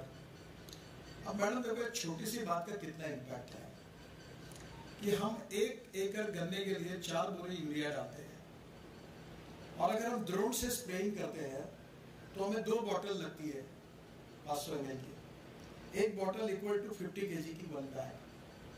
और जब ये यूरिया फेंकते तो 1 एकड़ में 4 बोरे लगते हैं 50-50 किलो के, क्योंकि 70% यूरिया वेस्ट होता है और 30% प्लांट हो जाता है। जब नैनो यूरिया आया तो उसमें 4 के बजाय 2 ही बॉटल लगती है, यानी 2 बैग कम हो गई, क्योंकि जो स्प्रेइंग ड्रोन से होता है उसमें 70% प्लांट को जाता है और 30% वेस्ट होता है। अब आप छोटा सा एक ड्रोन बना दोगे और वो भी फ्लेक्स इंजन का, तो कोई कठिन नहीं, वो पेट्रोल इंजन है, तो देश का कम से कम 50,000 करोड़ का फायदा होगा। हम 60,000 करोड़ का यूरिया इंपोर्ट कर रहे हैं। तो कभी कभी प्रधानमंत्री भी कहते हैं कि सरकार में लकीर के फकीर होते हैं, जो लिखा है वही करना, तो वो बाजू बाजू देखते नहीं कोई। तो कहीं ना कहीं सरकार बहुत साइलों में डिवाइड हुई है। तो आपकी जो इंजीनियरिंग है उसमें फ्यूल से लेकर इंजीनियरिंग तक नीड बेस्ड रिसर्च, जो देश को आत्मनिर्भर भारत बनाने के लिए आवश्यक है, वो विजन अगर होगी आप सबकी तो बहुत फायदा होगा। जैसे मैंने छोटा सा पेट्रोल इंजन की बात की, ऐसे बहुत से इफेक्ट्स हैं, और इसलिए आपका कंट्रीब्यूशन बहुत अच्छा है। जहाँ तक ये ऑटोमोबाइल इंडस्ट्री है, इसने तो देश की इतनी बड़ी ताकत है कि प्रेजेंटली इंडस्ट्री का टर्नओवर है 7.5 लाख करोड़, एक्सपोर्ट है 3.5 लाख करोड़, और GDP contribution of automobile industry is 7.1%, manufacturing GDP contribution 49%, और 4.5 करोड़ लोगों को जॉब दिया है।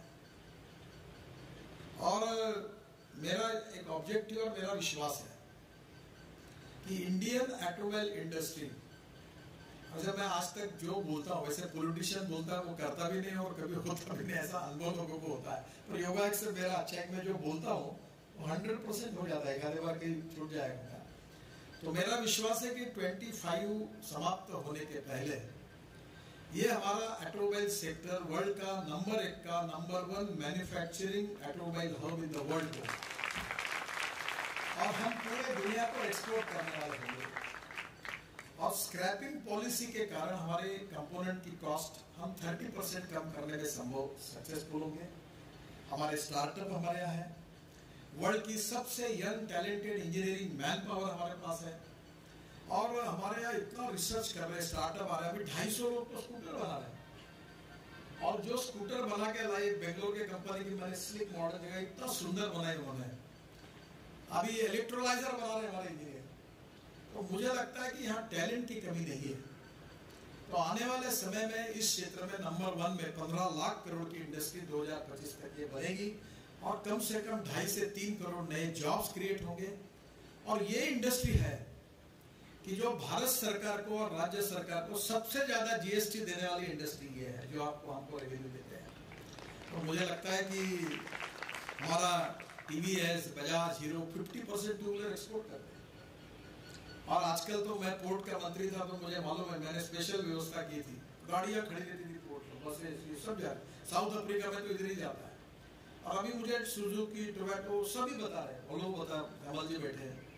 अब धीरे धीरे लोग यहाँ से दुनिया में एक्सपोर्ट कर रहे हैं, क्योंकि यहाँ की प्रोडक्शन कॉस्ट कम है, लेबर कॉस्ट कम है, यहाँ का इंजीनियरिंग टैलेंटेड यंग अच्छी जनरेशन है जो काम कर रही है। ये जो सेमीकंडक्टर्स है, इसमें भी हमारे लोग अब काम कर रहे हैं। बीच में मुझे मौका मिला, मैं और IT मंत्री जी, वो इंटेल के चेयरमैन जो है पैट्रिक, उनसे मिले, और ये सेमीकंडक्टर की शॉर्टेज चल रही थी। तो फिर मैंने उनको कहा कि mister Patrick, do you know that how we are going to have a big expansion in automobile industry.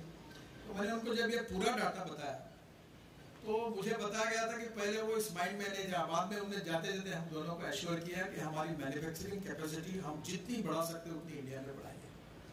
तो मुझे लगता है कि थोड़े बहुत शॉर्टेज आते हैं, फिर सप्लाई होता है, कुछ प्रॉब्लम तो रहती ही है। प्रॉब्लम कहाँ नहीं है, सब जगह प्रॉब्लम है। हम चुनाव लड़ते तो क्या आसान थोड़ी होता है सब जगह प्रॉब्लम होते हैं। पर मैं एक बात कहता हूँ कि there are some people who convert problems into opportunities, and there are some people who convert opportunities into the problems. तो मुझे लगता है कि प्रॉब्लम है इंडस्ट्री को। और पवन जी बड़ा मुझे कहते थे, ये BS6 के बारे में कहते थे कि ये नहीं हो पाएगा, फ्यूल नहीं मिलेगा, बहुत बार 3 बार 4 बार। अब मैं थोड़ा हार्ड कन्विक्शन हो, अगर मैं लोगों को कहता हूँ यू कन्विंस मी और convince by me, you can not manage me. तो वो मुझे बहुत बार कह के गए। एक दिन मैंने कहा कि आप आए तो आपके साथ, नहीं आए तो आपके बिना, और नहीं तो आपको घसीटते हुए ले जाना तय हुआ है, ये होगा।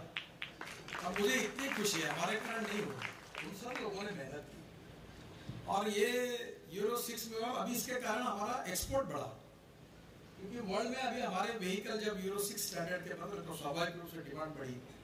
तो मुझे लगता है कि निश्चित रूप से काफी बड़ा इस सेक्टर का काम अच्छा हो रहा है। एक सोसाइटी के बारे में तो मैं कहूँगा कि बहुत एक्सपीरियंस लोग हैं, उनको वर्ल्ड का एक्सपोजर है। मैं सरकार के प्रतिनिधि के रूप में आपको रिक्वेस्ट करना चाहता हूँ कि हमारे इंस्टीट्यूशन की विजन जो है, उसका जो मैंडेट है, वो स्वाभाविक रूप से GR निकाल के आपको ये करना करके आता है। कभी ना कभी आप जैसे लोग जो स्पेशलाइज है इसमें, उन्होंने आपकी विजन को काफी ब्रॉड करना चाहिए, नीड बेस्ड करना चाहिए, कंट्री की नीड क्या है उसको देखकर करना चाहिए, हमें ग्रोथ करना है उसके लिए क्या करना चाहिए, फ्यूल से लेकर इंजीनियरिंग तक हमारी सभी बातों का रिसर्च जो होता है वो अगर अच्छा होगा तो बहुत फायदा होगा। अब वेस्ट टू वेल्थ वाली बात आपको बताता हूँ, ये पुणे में हुआ है। अभी हम लोग मेट्रो बनाते थे, तो मेट्रो में डिस्टेंस बिटवीन 2 पियर ब्रिज में 30 मीटर का था, उसके ऊपर नहीं था। तो मलेशिया में इस पर रिसर्च हुआ। तो मैंने बहुत पीछे पड़कर, मुझे मालूम है कि ये सरकारी अधिकारियों को आउट ऑफ बॉक्स कोई भी काम बताना, वो पहले तय कर देता है, मंत्री भले बोल दो हाँ हाँ करता चले जाता है, फिर करता नहीं। तो ये ऐसे नहीं है तो बेचारा उनको लगेगा। पर मुझे मालूम है कि एक बार मैं ध्यान में रखता हूँ, मैं छोड़ता नहीं। और मैंने बता दिया कुछ बार कि मैं मंत्री हूँ, I am a policy maker, you are a executive. तुमको नहीं बोलना है तो फाइल पे लिख देना। आई नो मैं लिखूंगा वैसे डिपार्टमेंट चलेगा, आप बोलोगे वैसा नहीं चलेगा। तो मैं इसमें पक्का हूँ। तो प्रॉब्लम ये मैं आपको कहना चाहूँगा कि विशेष रूप से ये जो विजन है, ये विजन थोड़ी ब्रॉड होनी चाहिए। और ब्रॉड होते समय आज देखो देश में फ्यूल के कारण कितनी एयर पोल्यूशन की समस्या है, इकोनॉमिक प्रॉब्लम कितना बड़ा है। और हम अगर इसके सॉल्यूशन नहीं निकालते, पीछे अभी सारस्वत साहब और पीछे पड़ रहे थे मिथेनॉल के लिए। अब नॉर्थ ईस्ट आसाम में चालू हो गया, 15% डीजल में मिथेनॉल मिक्स हो रहा है। अब पेट्रोल में इथेनॉल आ रहा है। और अभी अगले महीने से फ्लेक्स इंजन की गाड़ी आ रही है। अब कंस्ट्रक्शन इक्विपमेंट वालों के मैं पीछे पड़ा हूँ, क्योंकि 80% उनका सेल बढ़ा है, हमारे डिपार्टमेंट का नहीं बढ़ा। हम हाईवे बना रहे, इसीलिए लोग जेसीबी और सब ट्रक्स, इनके हेवी ट्रक खरीदी कर रहे हैं। जिस दिन हाईवे बनाना कम होगा, इनका सेल और कम हो जाएगा। तो हमने इनको कहा कि आप अल्टरनेटिव फ्यूल पर जाइए और धीरे धीरे थोड़ा सी कठिनाई आएगी।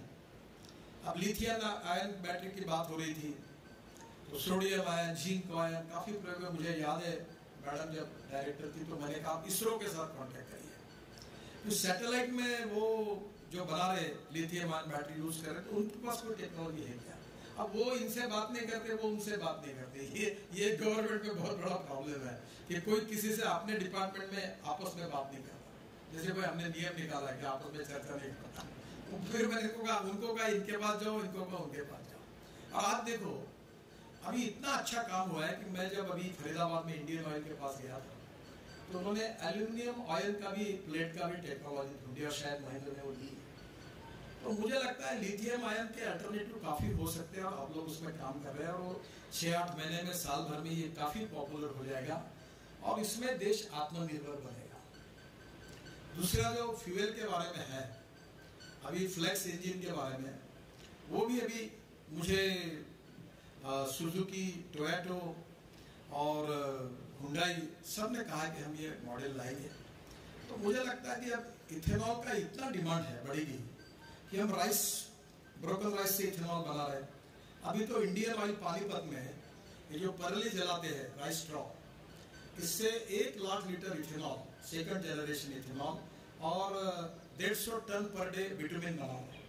तो मैंने वैद्य साहब जो इंडियन ऑयल के चेयरमैन है, उनको कहा तुम जितना बनाओगे उतना एनएचआई खरीदेंगे, क्योंकि यही है कि जिससे हम रोजगार भी निर्माण करेंगे, देश के लिए वेल्थ भी जोड़ेंगे, प्रदूषण की समस्या को भी सुलझाएंगे और देश की प्रगति और विकास में आत्मनिर्भर भारत की ओर जाएंगे।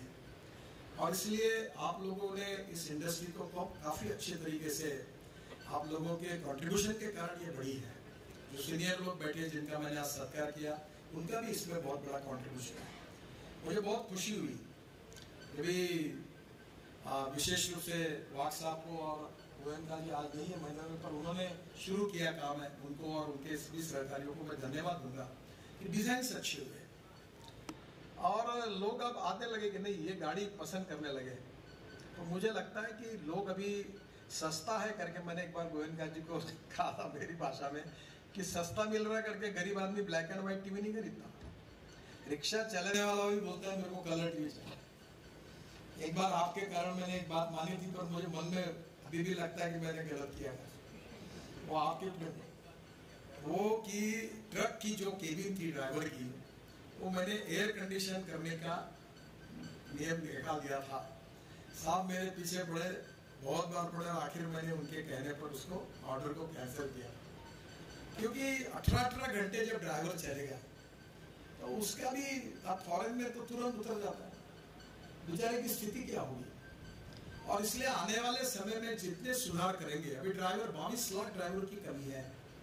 स्क्रैपेज पॉलिसी में अभी 20-25 यूनिट खुले। मैं तो आपको आह्वान करूंगा सभी ऑटोमोबाइल मैन्युफैक्चरर को कि आप एक आपकी पॉलिसी बनाकर अलग अलग जगह पर वो यूनिट खोलने के, आपके एंसिलरी यूनिट को जैसे आपके स्पेयर पार्ट से खोलिए, और इसमें जो एल्यूमिनियम, कॉपर, स्टील, रबर सस्ते में मिलेगा तो आपकी कॉस्ट कम हो जाएगी। मुझे याद है कि एक व्यक्ति मेरे पास आया, वो बोले रबर टायर जो वेस्ट है खराब, वो विदेशों में लाने के लिए एनवायरमेंट मिनिस्ट्री ने उसको रोका है।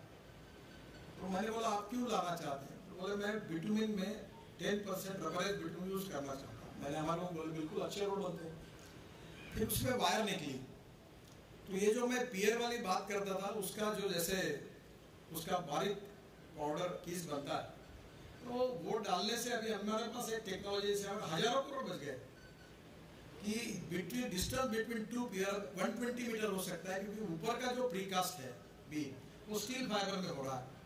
और यही आपके वेस्टर्नली बाईपास के पास सत्यजीत निर्माणकर करके उन्होंने पहला यूनिट डाला। गोयनका साहब साल भर के लिए वो बुक हो गया, अभी देश में ऐसे 25 यूनिट डाल रहे। और मैं माजोली आइलैंड गया था ब्रह्मपुत्र में, सोनोवाल करके आसाम के मुख्यमंत्री थे, उनके कॉन्स्टिट्यूशन में गया, तो हेलीकॉप्टर में मुझे कहते थे ब्रिज घोषित कर दो। ब्रह्मपुत्र इतनी बड़ी, जाते समय 15 मिनट लगा, मुझे बोले ब्रिज करो। मैं बोला ये संभव नहीं है। तो जाते जाते उन्होंने मुझे बोला आपने मुझे पार्टी में लाया, मैं मुख्यमंत्री बना हूँ, आप नहीं चाहते कि मैं अगले बार फिर से बनूँ, मैं क्या करूँ? धर्म संकट में आ गया और मैंने घोषणा कर दी ब्रिज बनाऊंगा। तो मुझे लगा ये चुनाव मेरे कारण ना है। वापस आया तो मेरे हमारे लोगों ने कहा कि 6000 करोड़ रुपए का ब्रिज है। तो फिर मैंने सोचा कि ये मलेशियन टेक्नोलॉजी है।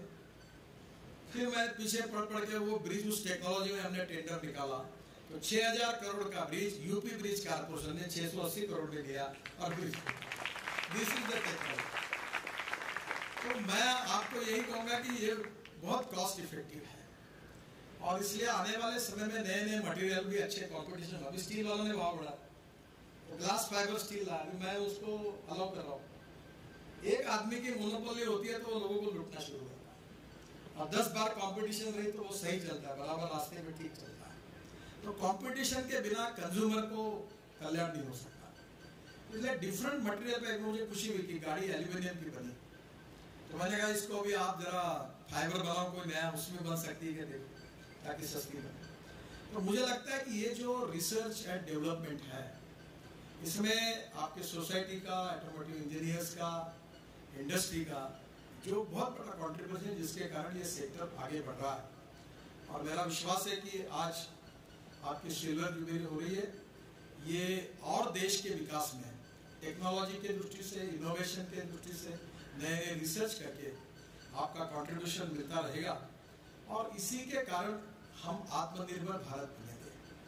मैं इकोनॉमिक नेशनलिज्म की बात करता हूँ। कुछ दिन पहले मैं पुणे आया था, तो बाबा कल्याणी जी को पुण्य भूषण पुरस्कार मिला, तो मैं उस कार्यक्रम में प्रमुख अतिथि के रूप में आया था। तो मैंने कहा था कि ये मॉडल बहुत जरूरी है। ये इकोनॉमिक नेशनलिज्म की बात है कि इस देश में जो इंपोर्ट हो रहा है वो कम करना और एक्सपोर्ट को बढ़ाना, रोजगार को निर्माण करना, ग्रोथ रेट को बढ़ाना, देश के लिए वेल्थ को जोड़ना, पर कैपिटा इनकम बढ़ाना, और इसी से देश आत्मनिर्भर बनेगा। और इसलिए ये ऑटोमोबाइल इंडस्ट्री ये ऐसा उदाहरण है कि जिसने देश को काफ़ी मजबूती दी, देश की इकोनॉमी को मजबूती दी, और दुनिया में हमारा नाम हो रहा है। वर्ल्ड के सब ब्रांड्स हमारे आए हैं। एक आधा नहीं आए तो कोई प्रॉब्लम नहीं, तो हमने कहा कि चाइना में बना कर यहाँ मार्केट होगा तो नहीं जमेगा, आना है तो यहाँ बनाओ, फिर हम मुझे लगता है कि सब लोग यहाँ आए और उनसे भी प्रोडक्ट अच्छा बनाएंगे आप। अब आपके मॉडल देखकर मैं आपको बताता हूँ कि जो जो ऐसी बड़ी बड़ी, नाम नहीं लेता मैं किसी का, गाड़ियाँ होगी अमेरिका में और दुनिया में, उससे अच्छी इलेक्ट्रिक की गाड़ी हमारा महिंद्रा और टाटा बनाएगा, ये मेरा विश्वास है। कि हमारे यंग टैलेंटेड जो नए डिजाइनर है उतना अच्छा काम कर रहे हैं, और ये इंडस्ट्री देश के लिए, देश के भविष्य के लिए सबसे अच्छी है। आपका बहुत अच्छा कंट्रीब्यूशन है, सोसाइटी का कंट्रीब्यूशन है, और आगे भी इसी प्रकार से इंडस्ट्री बढ़ती रहेगी, और भारत सरकार की ओर से हम इसको पूरा सहयोग करेंगे। इसी विश्वास के साथ आपको बधाई देते हुए मैं अपनी बात को समाप्त करता हूँ। धन्यवाद।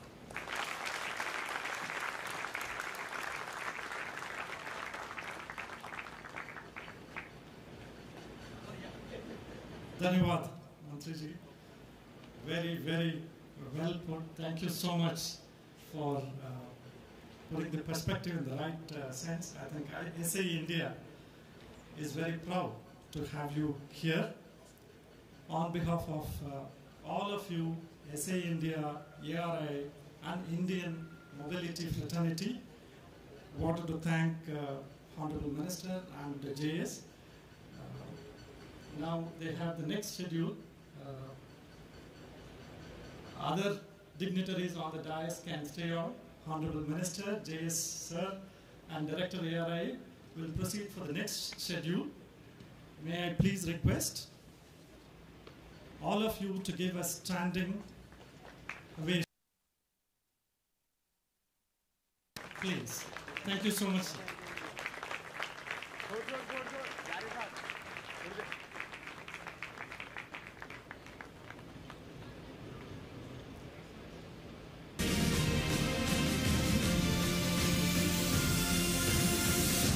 Have a seat, please. Have a seat, sir. Madam, have a seat. So may I now call Mansi. We are really running a little tight, Mansi, so it's in your hands. Between you and lunch, time is running out. Okay? Over to you.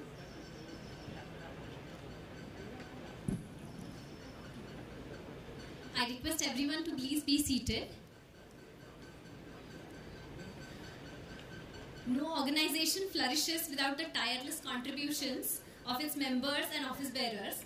We now take this opportunity to thank and honor the founder members, past chairs, and general body members of SAE India, as well as the contributors, at the hands of the eminent personalities.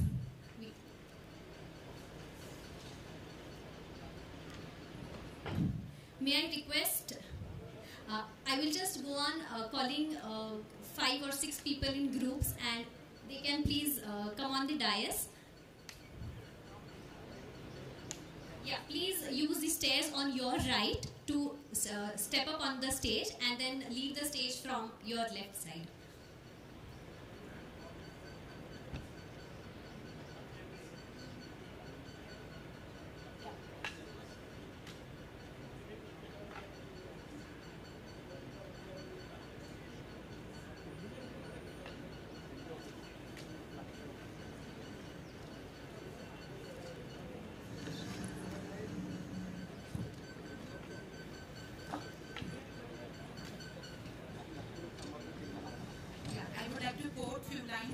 For our founder members who has contributed a lot for SAE India, है उनके अथक परिश्रम का फल, है उनके अथक परिश्रम का फल, जिन्होंने यहाँ बीज बोए और वे जो नव पल्लवित पौधों को निखारने तैयार करने में खोए। आभारी है उन हस्तियों के जो है SAE के अभिमान। लो अब हम तैयार है छूने को पूरा आसमान।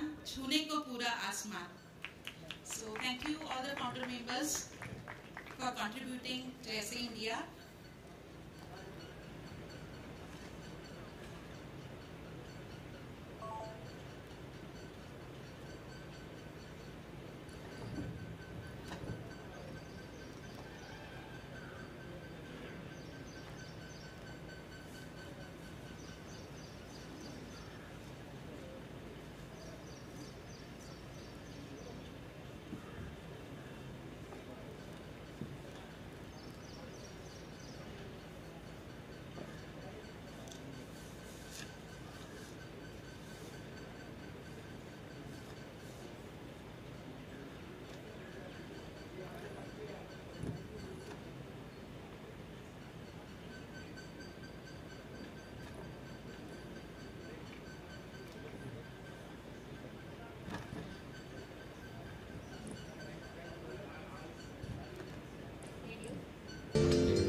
I would like to quote few more lines for all the stakeholders, for all the presentees who are attending this program.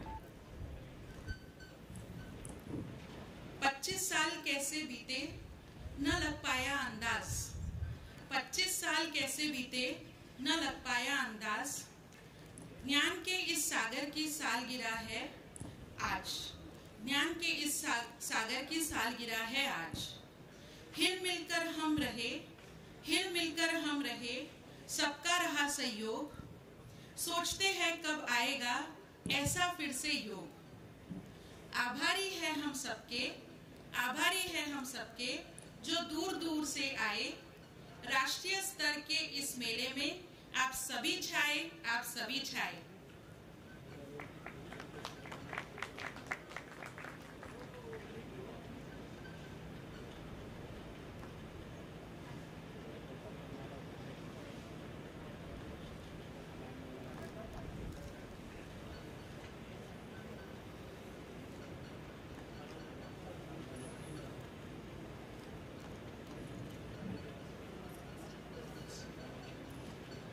Now, I would like to call upon Mr. Srinivasan Raju sir on the dais.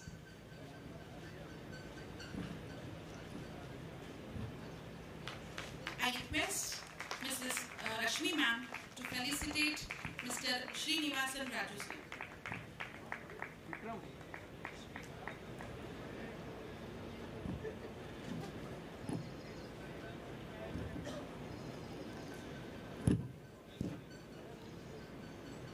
Rashmi ma'am felicitating Mr. Srinivasan Raju.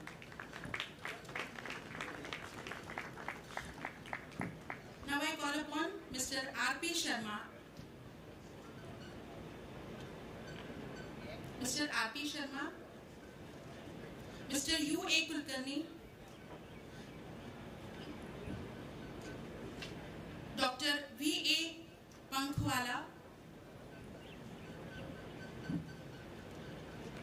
Dr. V.A. Pankhwala. I request Mr. Paul Goenka sir to felicitate Dr. V.A. Pankhwala. Mr. Manohar Chaudhary,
Dr. Sukrut Thipse,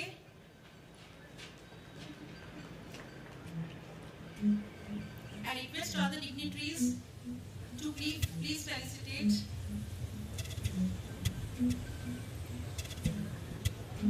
all the GB members.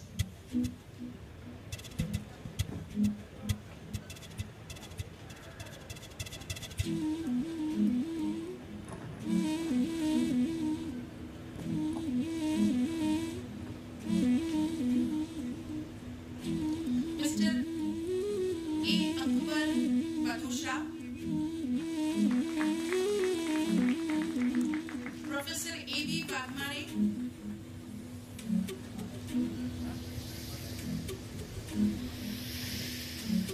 I request Gogia sir and Vag sir to please join.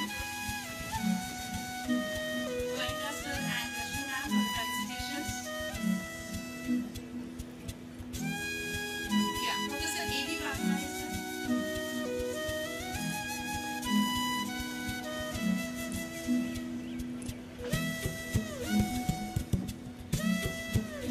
Professor Ramkrishna Agarwal,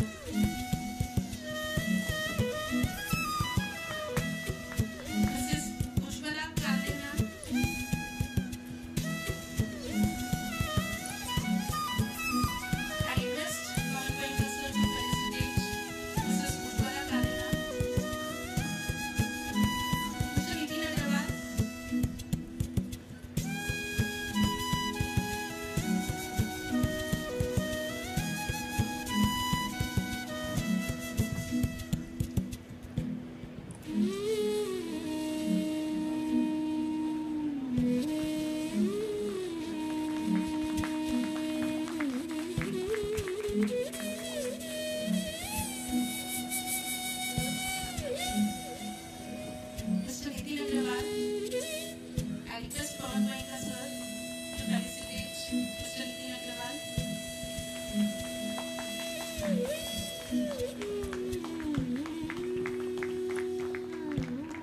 Mr. Narhari Bagh.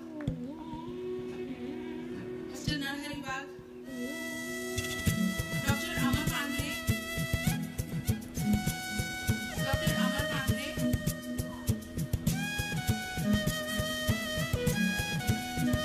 I request Ravi Goria sir to felicitate Dr. Amar Pandey.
the dignitaries to please to be seated.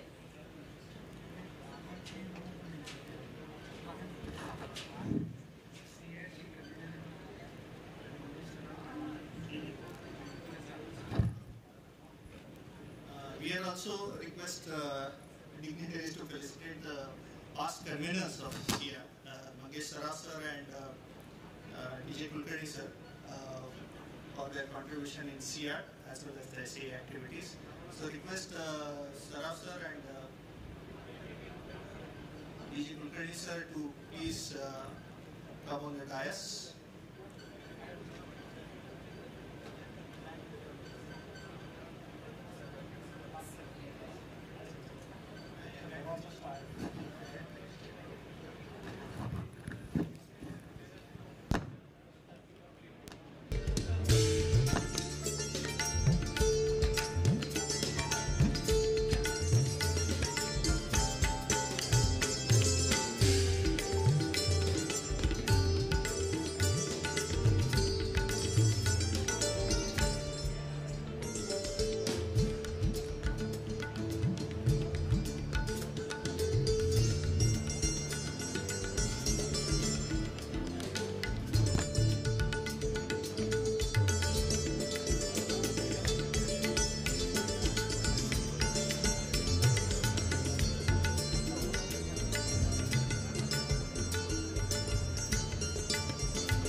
pleasure to be with you in this afternoon today.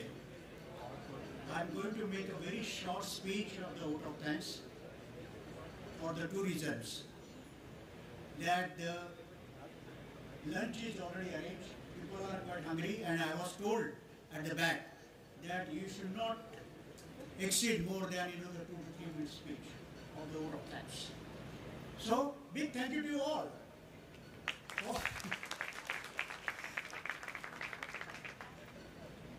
As a convener of SAE India Silver Jubilee Committee, it is my privilege to propose a vote of thanks on the occasion of the SAE India Silver Jubilee Celebration Program organized by the SAEWAIs. I thank Honorable Sri Nitin Gadkari ji for spending his valuable time, also the Joint Secretary, Mr. Amit Vardhan, and all our, the very distinguished personality of the dais,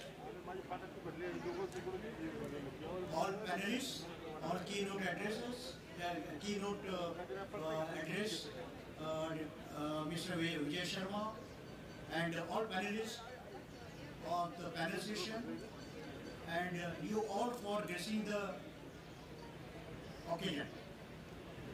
My heartfelt thanks to Madam Rashmi,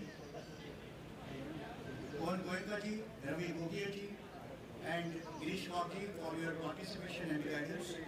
And we look forward for your support and guidance for the SAE activities to make it more vibrant to achieve the greater height of success. So friend, if you remember that we have completed the 25 years of glorious 25 years of the SAE India in India, and SAE India is now well recognized at the international platform, and all the credit goes to you, because since from the 25 years you have affectionated with the SAE, you have given a lot of love, you have given a lot of dedication, and this is the result of it. So again, I thank you very much to all the contributors for the SAE India activities, such as Bahar, Supra, IFAN, AWM, and all the preceding board of directors, MC members, founder members of SAE India, and for their support and consideration to the SAE, to bring the SAE at this level. I should not forget, today we have inaugurated the technical bulletin. I am thankful and appreciate the efforts of coordinator Dr. K.C. Ora, Onkar Deshpande for all-out efforts to bring the edition of the digital technical bulletin, which will be available on the website, and you can definitely refer it. The judges of the SAE Silver Jubilee logo. This is a competition on pan-India basis, and I appreciate and am thankful to the team of the judges and the winner, Rucha Joshi, a student from the Gajanan Maharaj Engineering College of the Shigao. At the back, you know that the backbone of the SAE India is youth energy, and I am really thankful to all collegiate clubs, faculties, and the volunteers who have made this particular program successful. All my thanks to all sponsors, ARAI, John Deere, Eaton, Adler, Pesler Group, MCs, and individual sponsorship given by the Professor Prakash Joshi. Sir, Prakash Joshi sir. Yeah. We appreciate your gesture and help which has helped to organize the event, because there is a quite a financial strain, and the additional expenses for the spend down and a few other things. So I'm also thankful to all steering committee, organizing committee members, all section chairman, secretary, staff for the preparation of the event and extending the unconditional support and timely help and guidance. As a convener, I wish to place record of my sincere appreciation and special thanks to K. Venkat and team.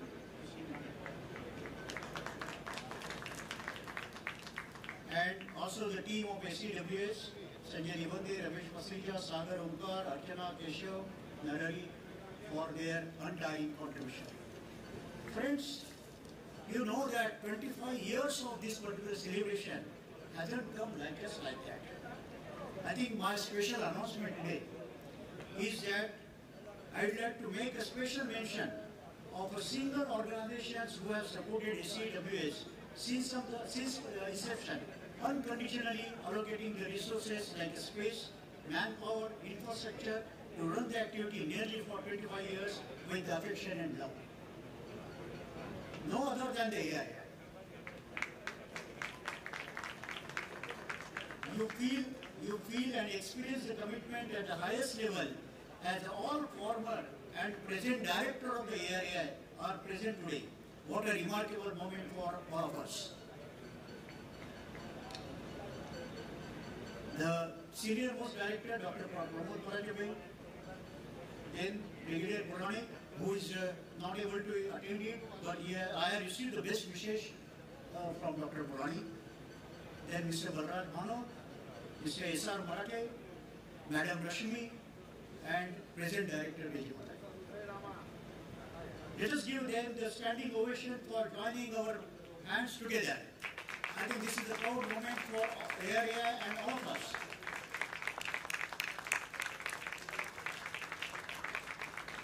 Thank you very much.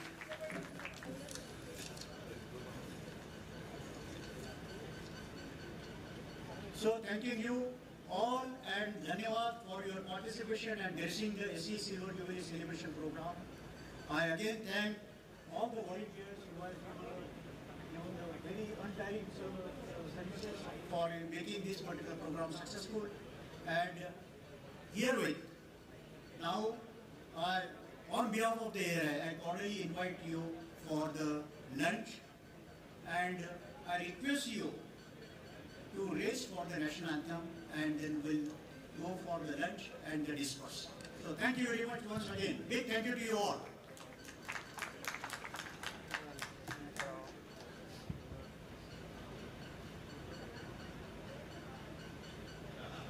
जनगण मन अधिनायक जय हे भारत भाग्य विधाता पंजाब सिंध गुजरात मराठा द्राविड उत्कल गंगा विंध्य हिमाचल यमुना गंगा उच्चल जलधि तरंगा तव शुभ नामे जागे तब शुभ आशीष मांगे गाहे तब जय गाथा जन गण मंगलदायक जय हे भारत भाग्य विधाता जय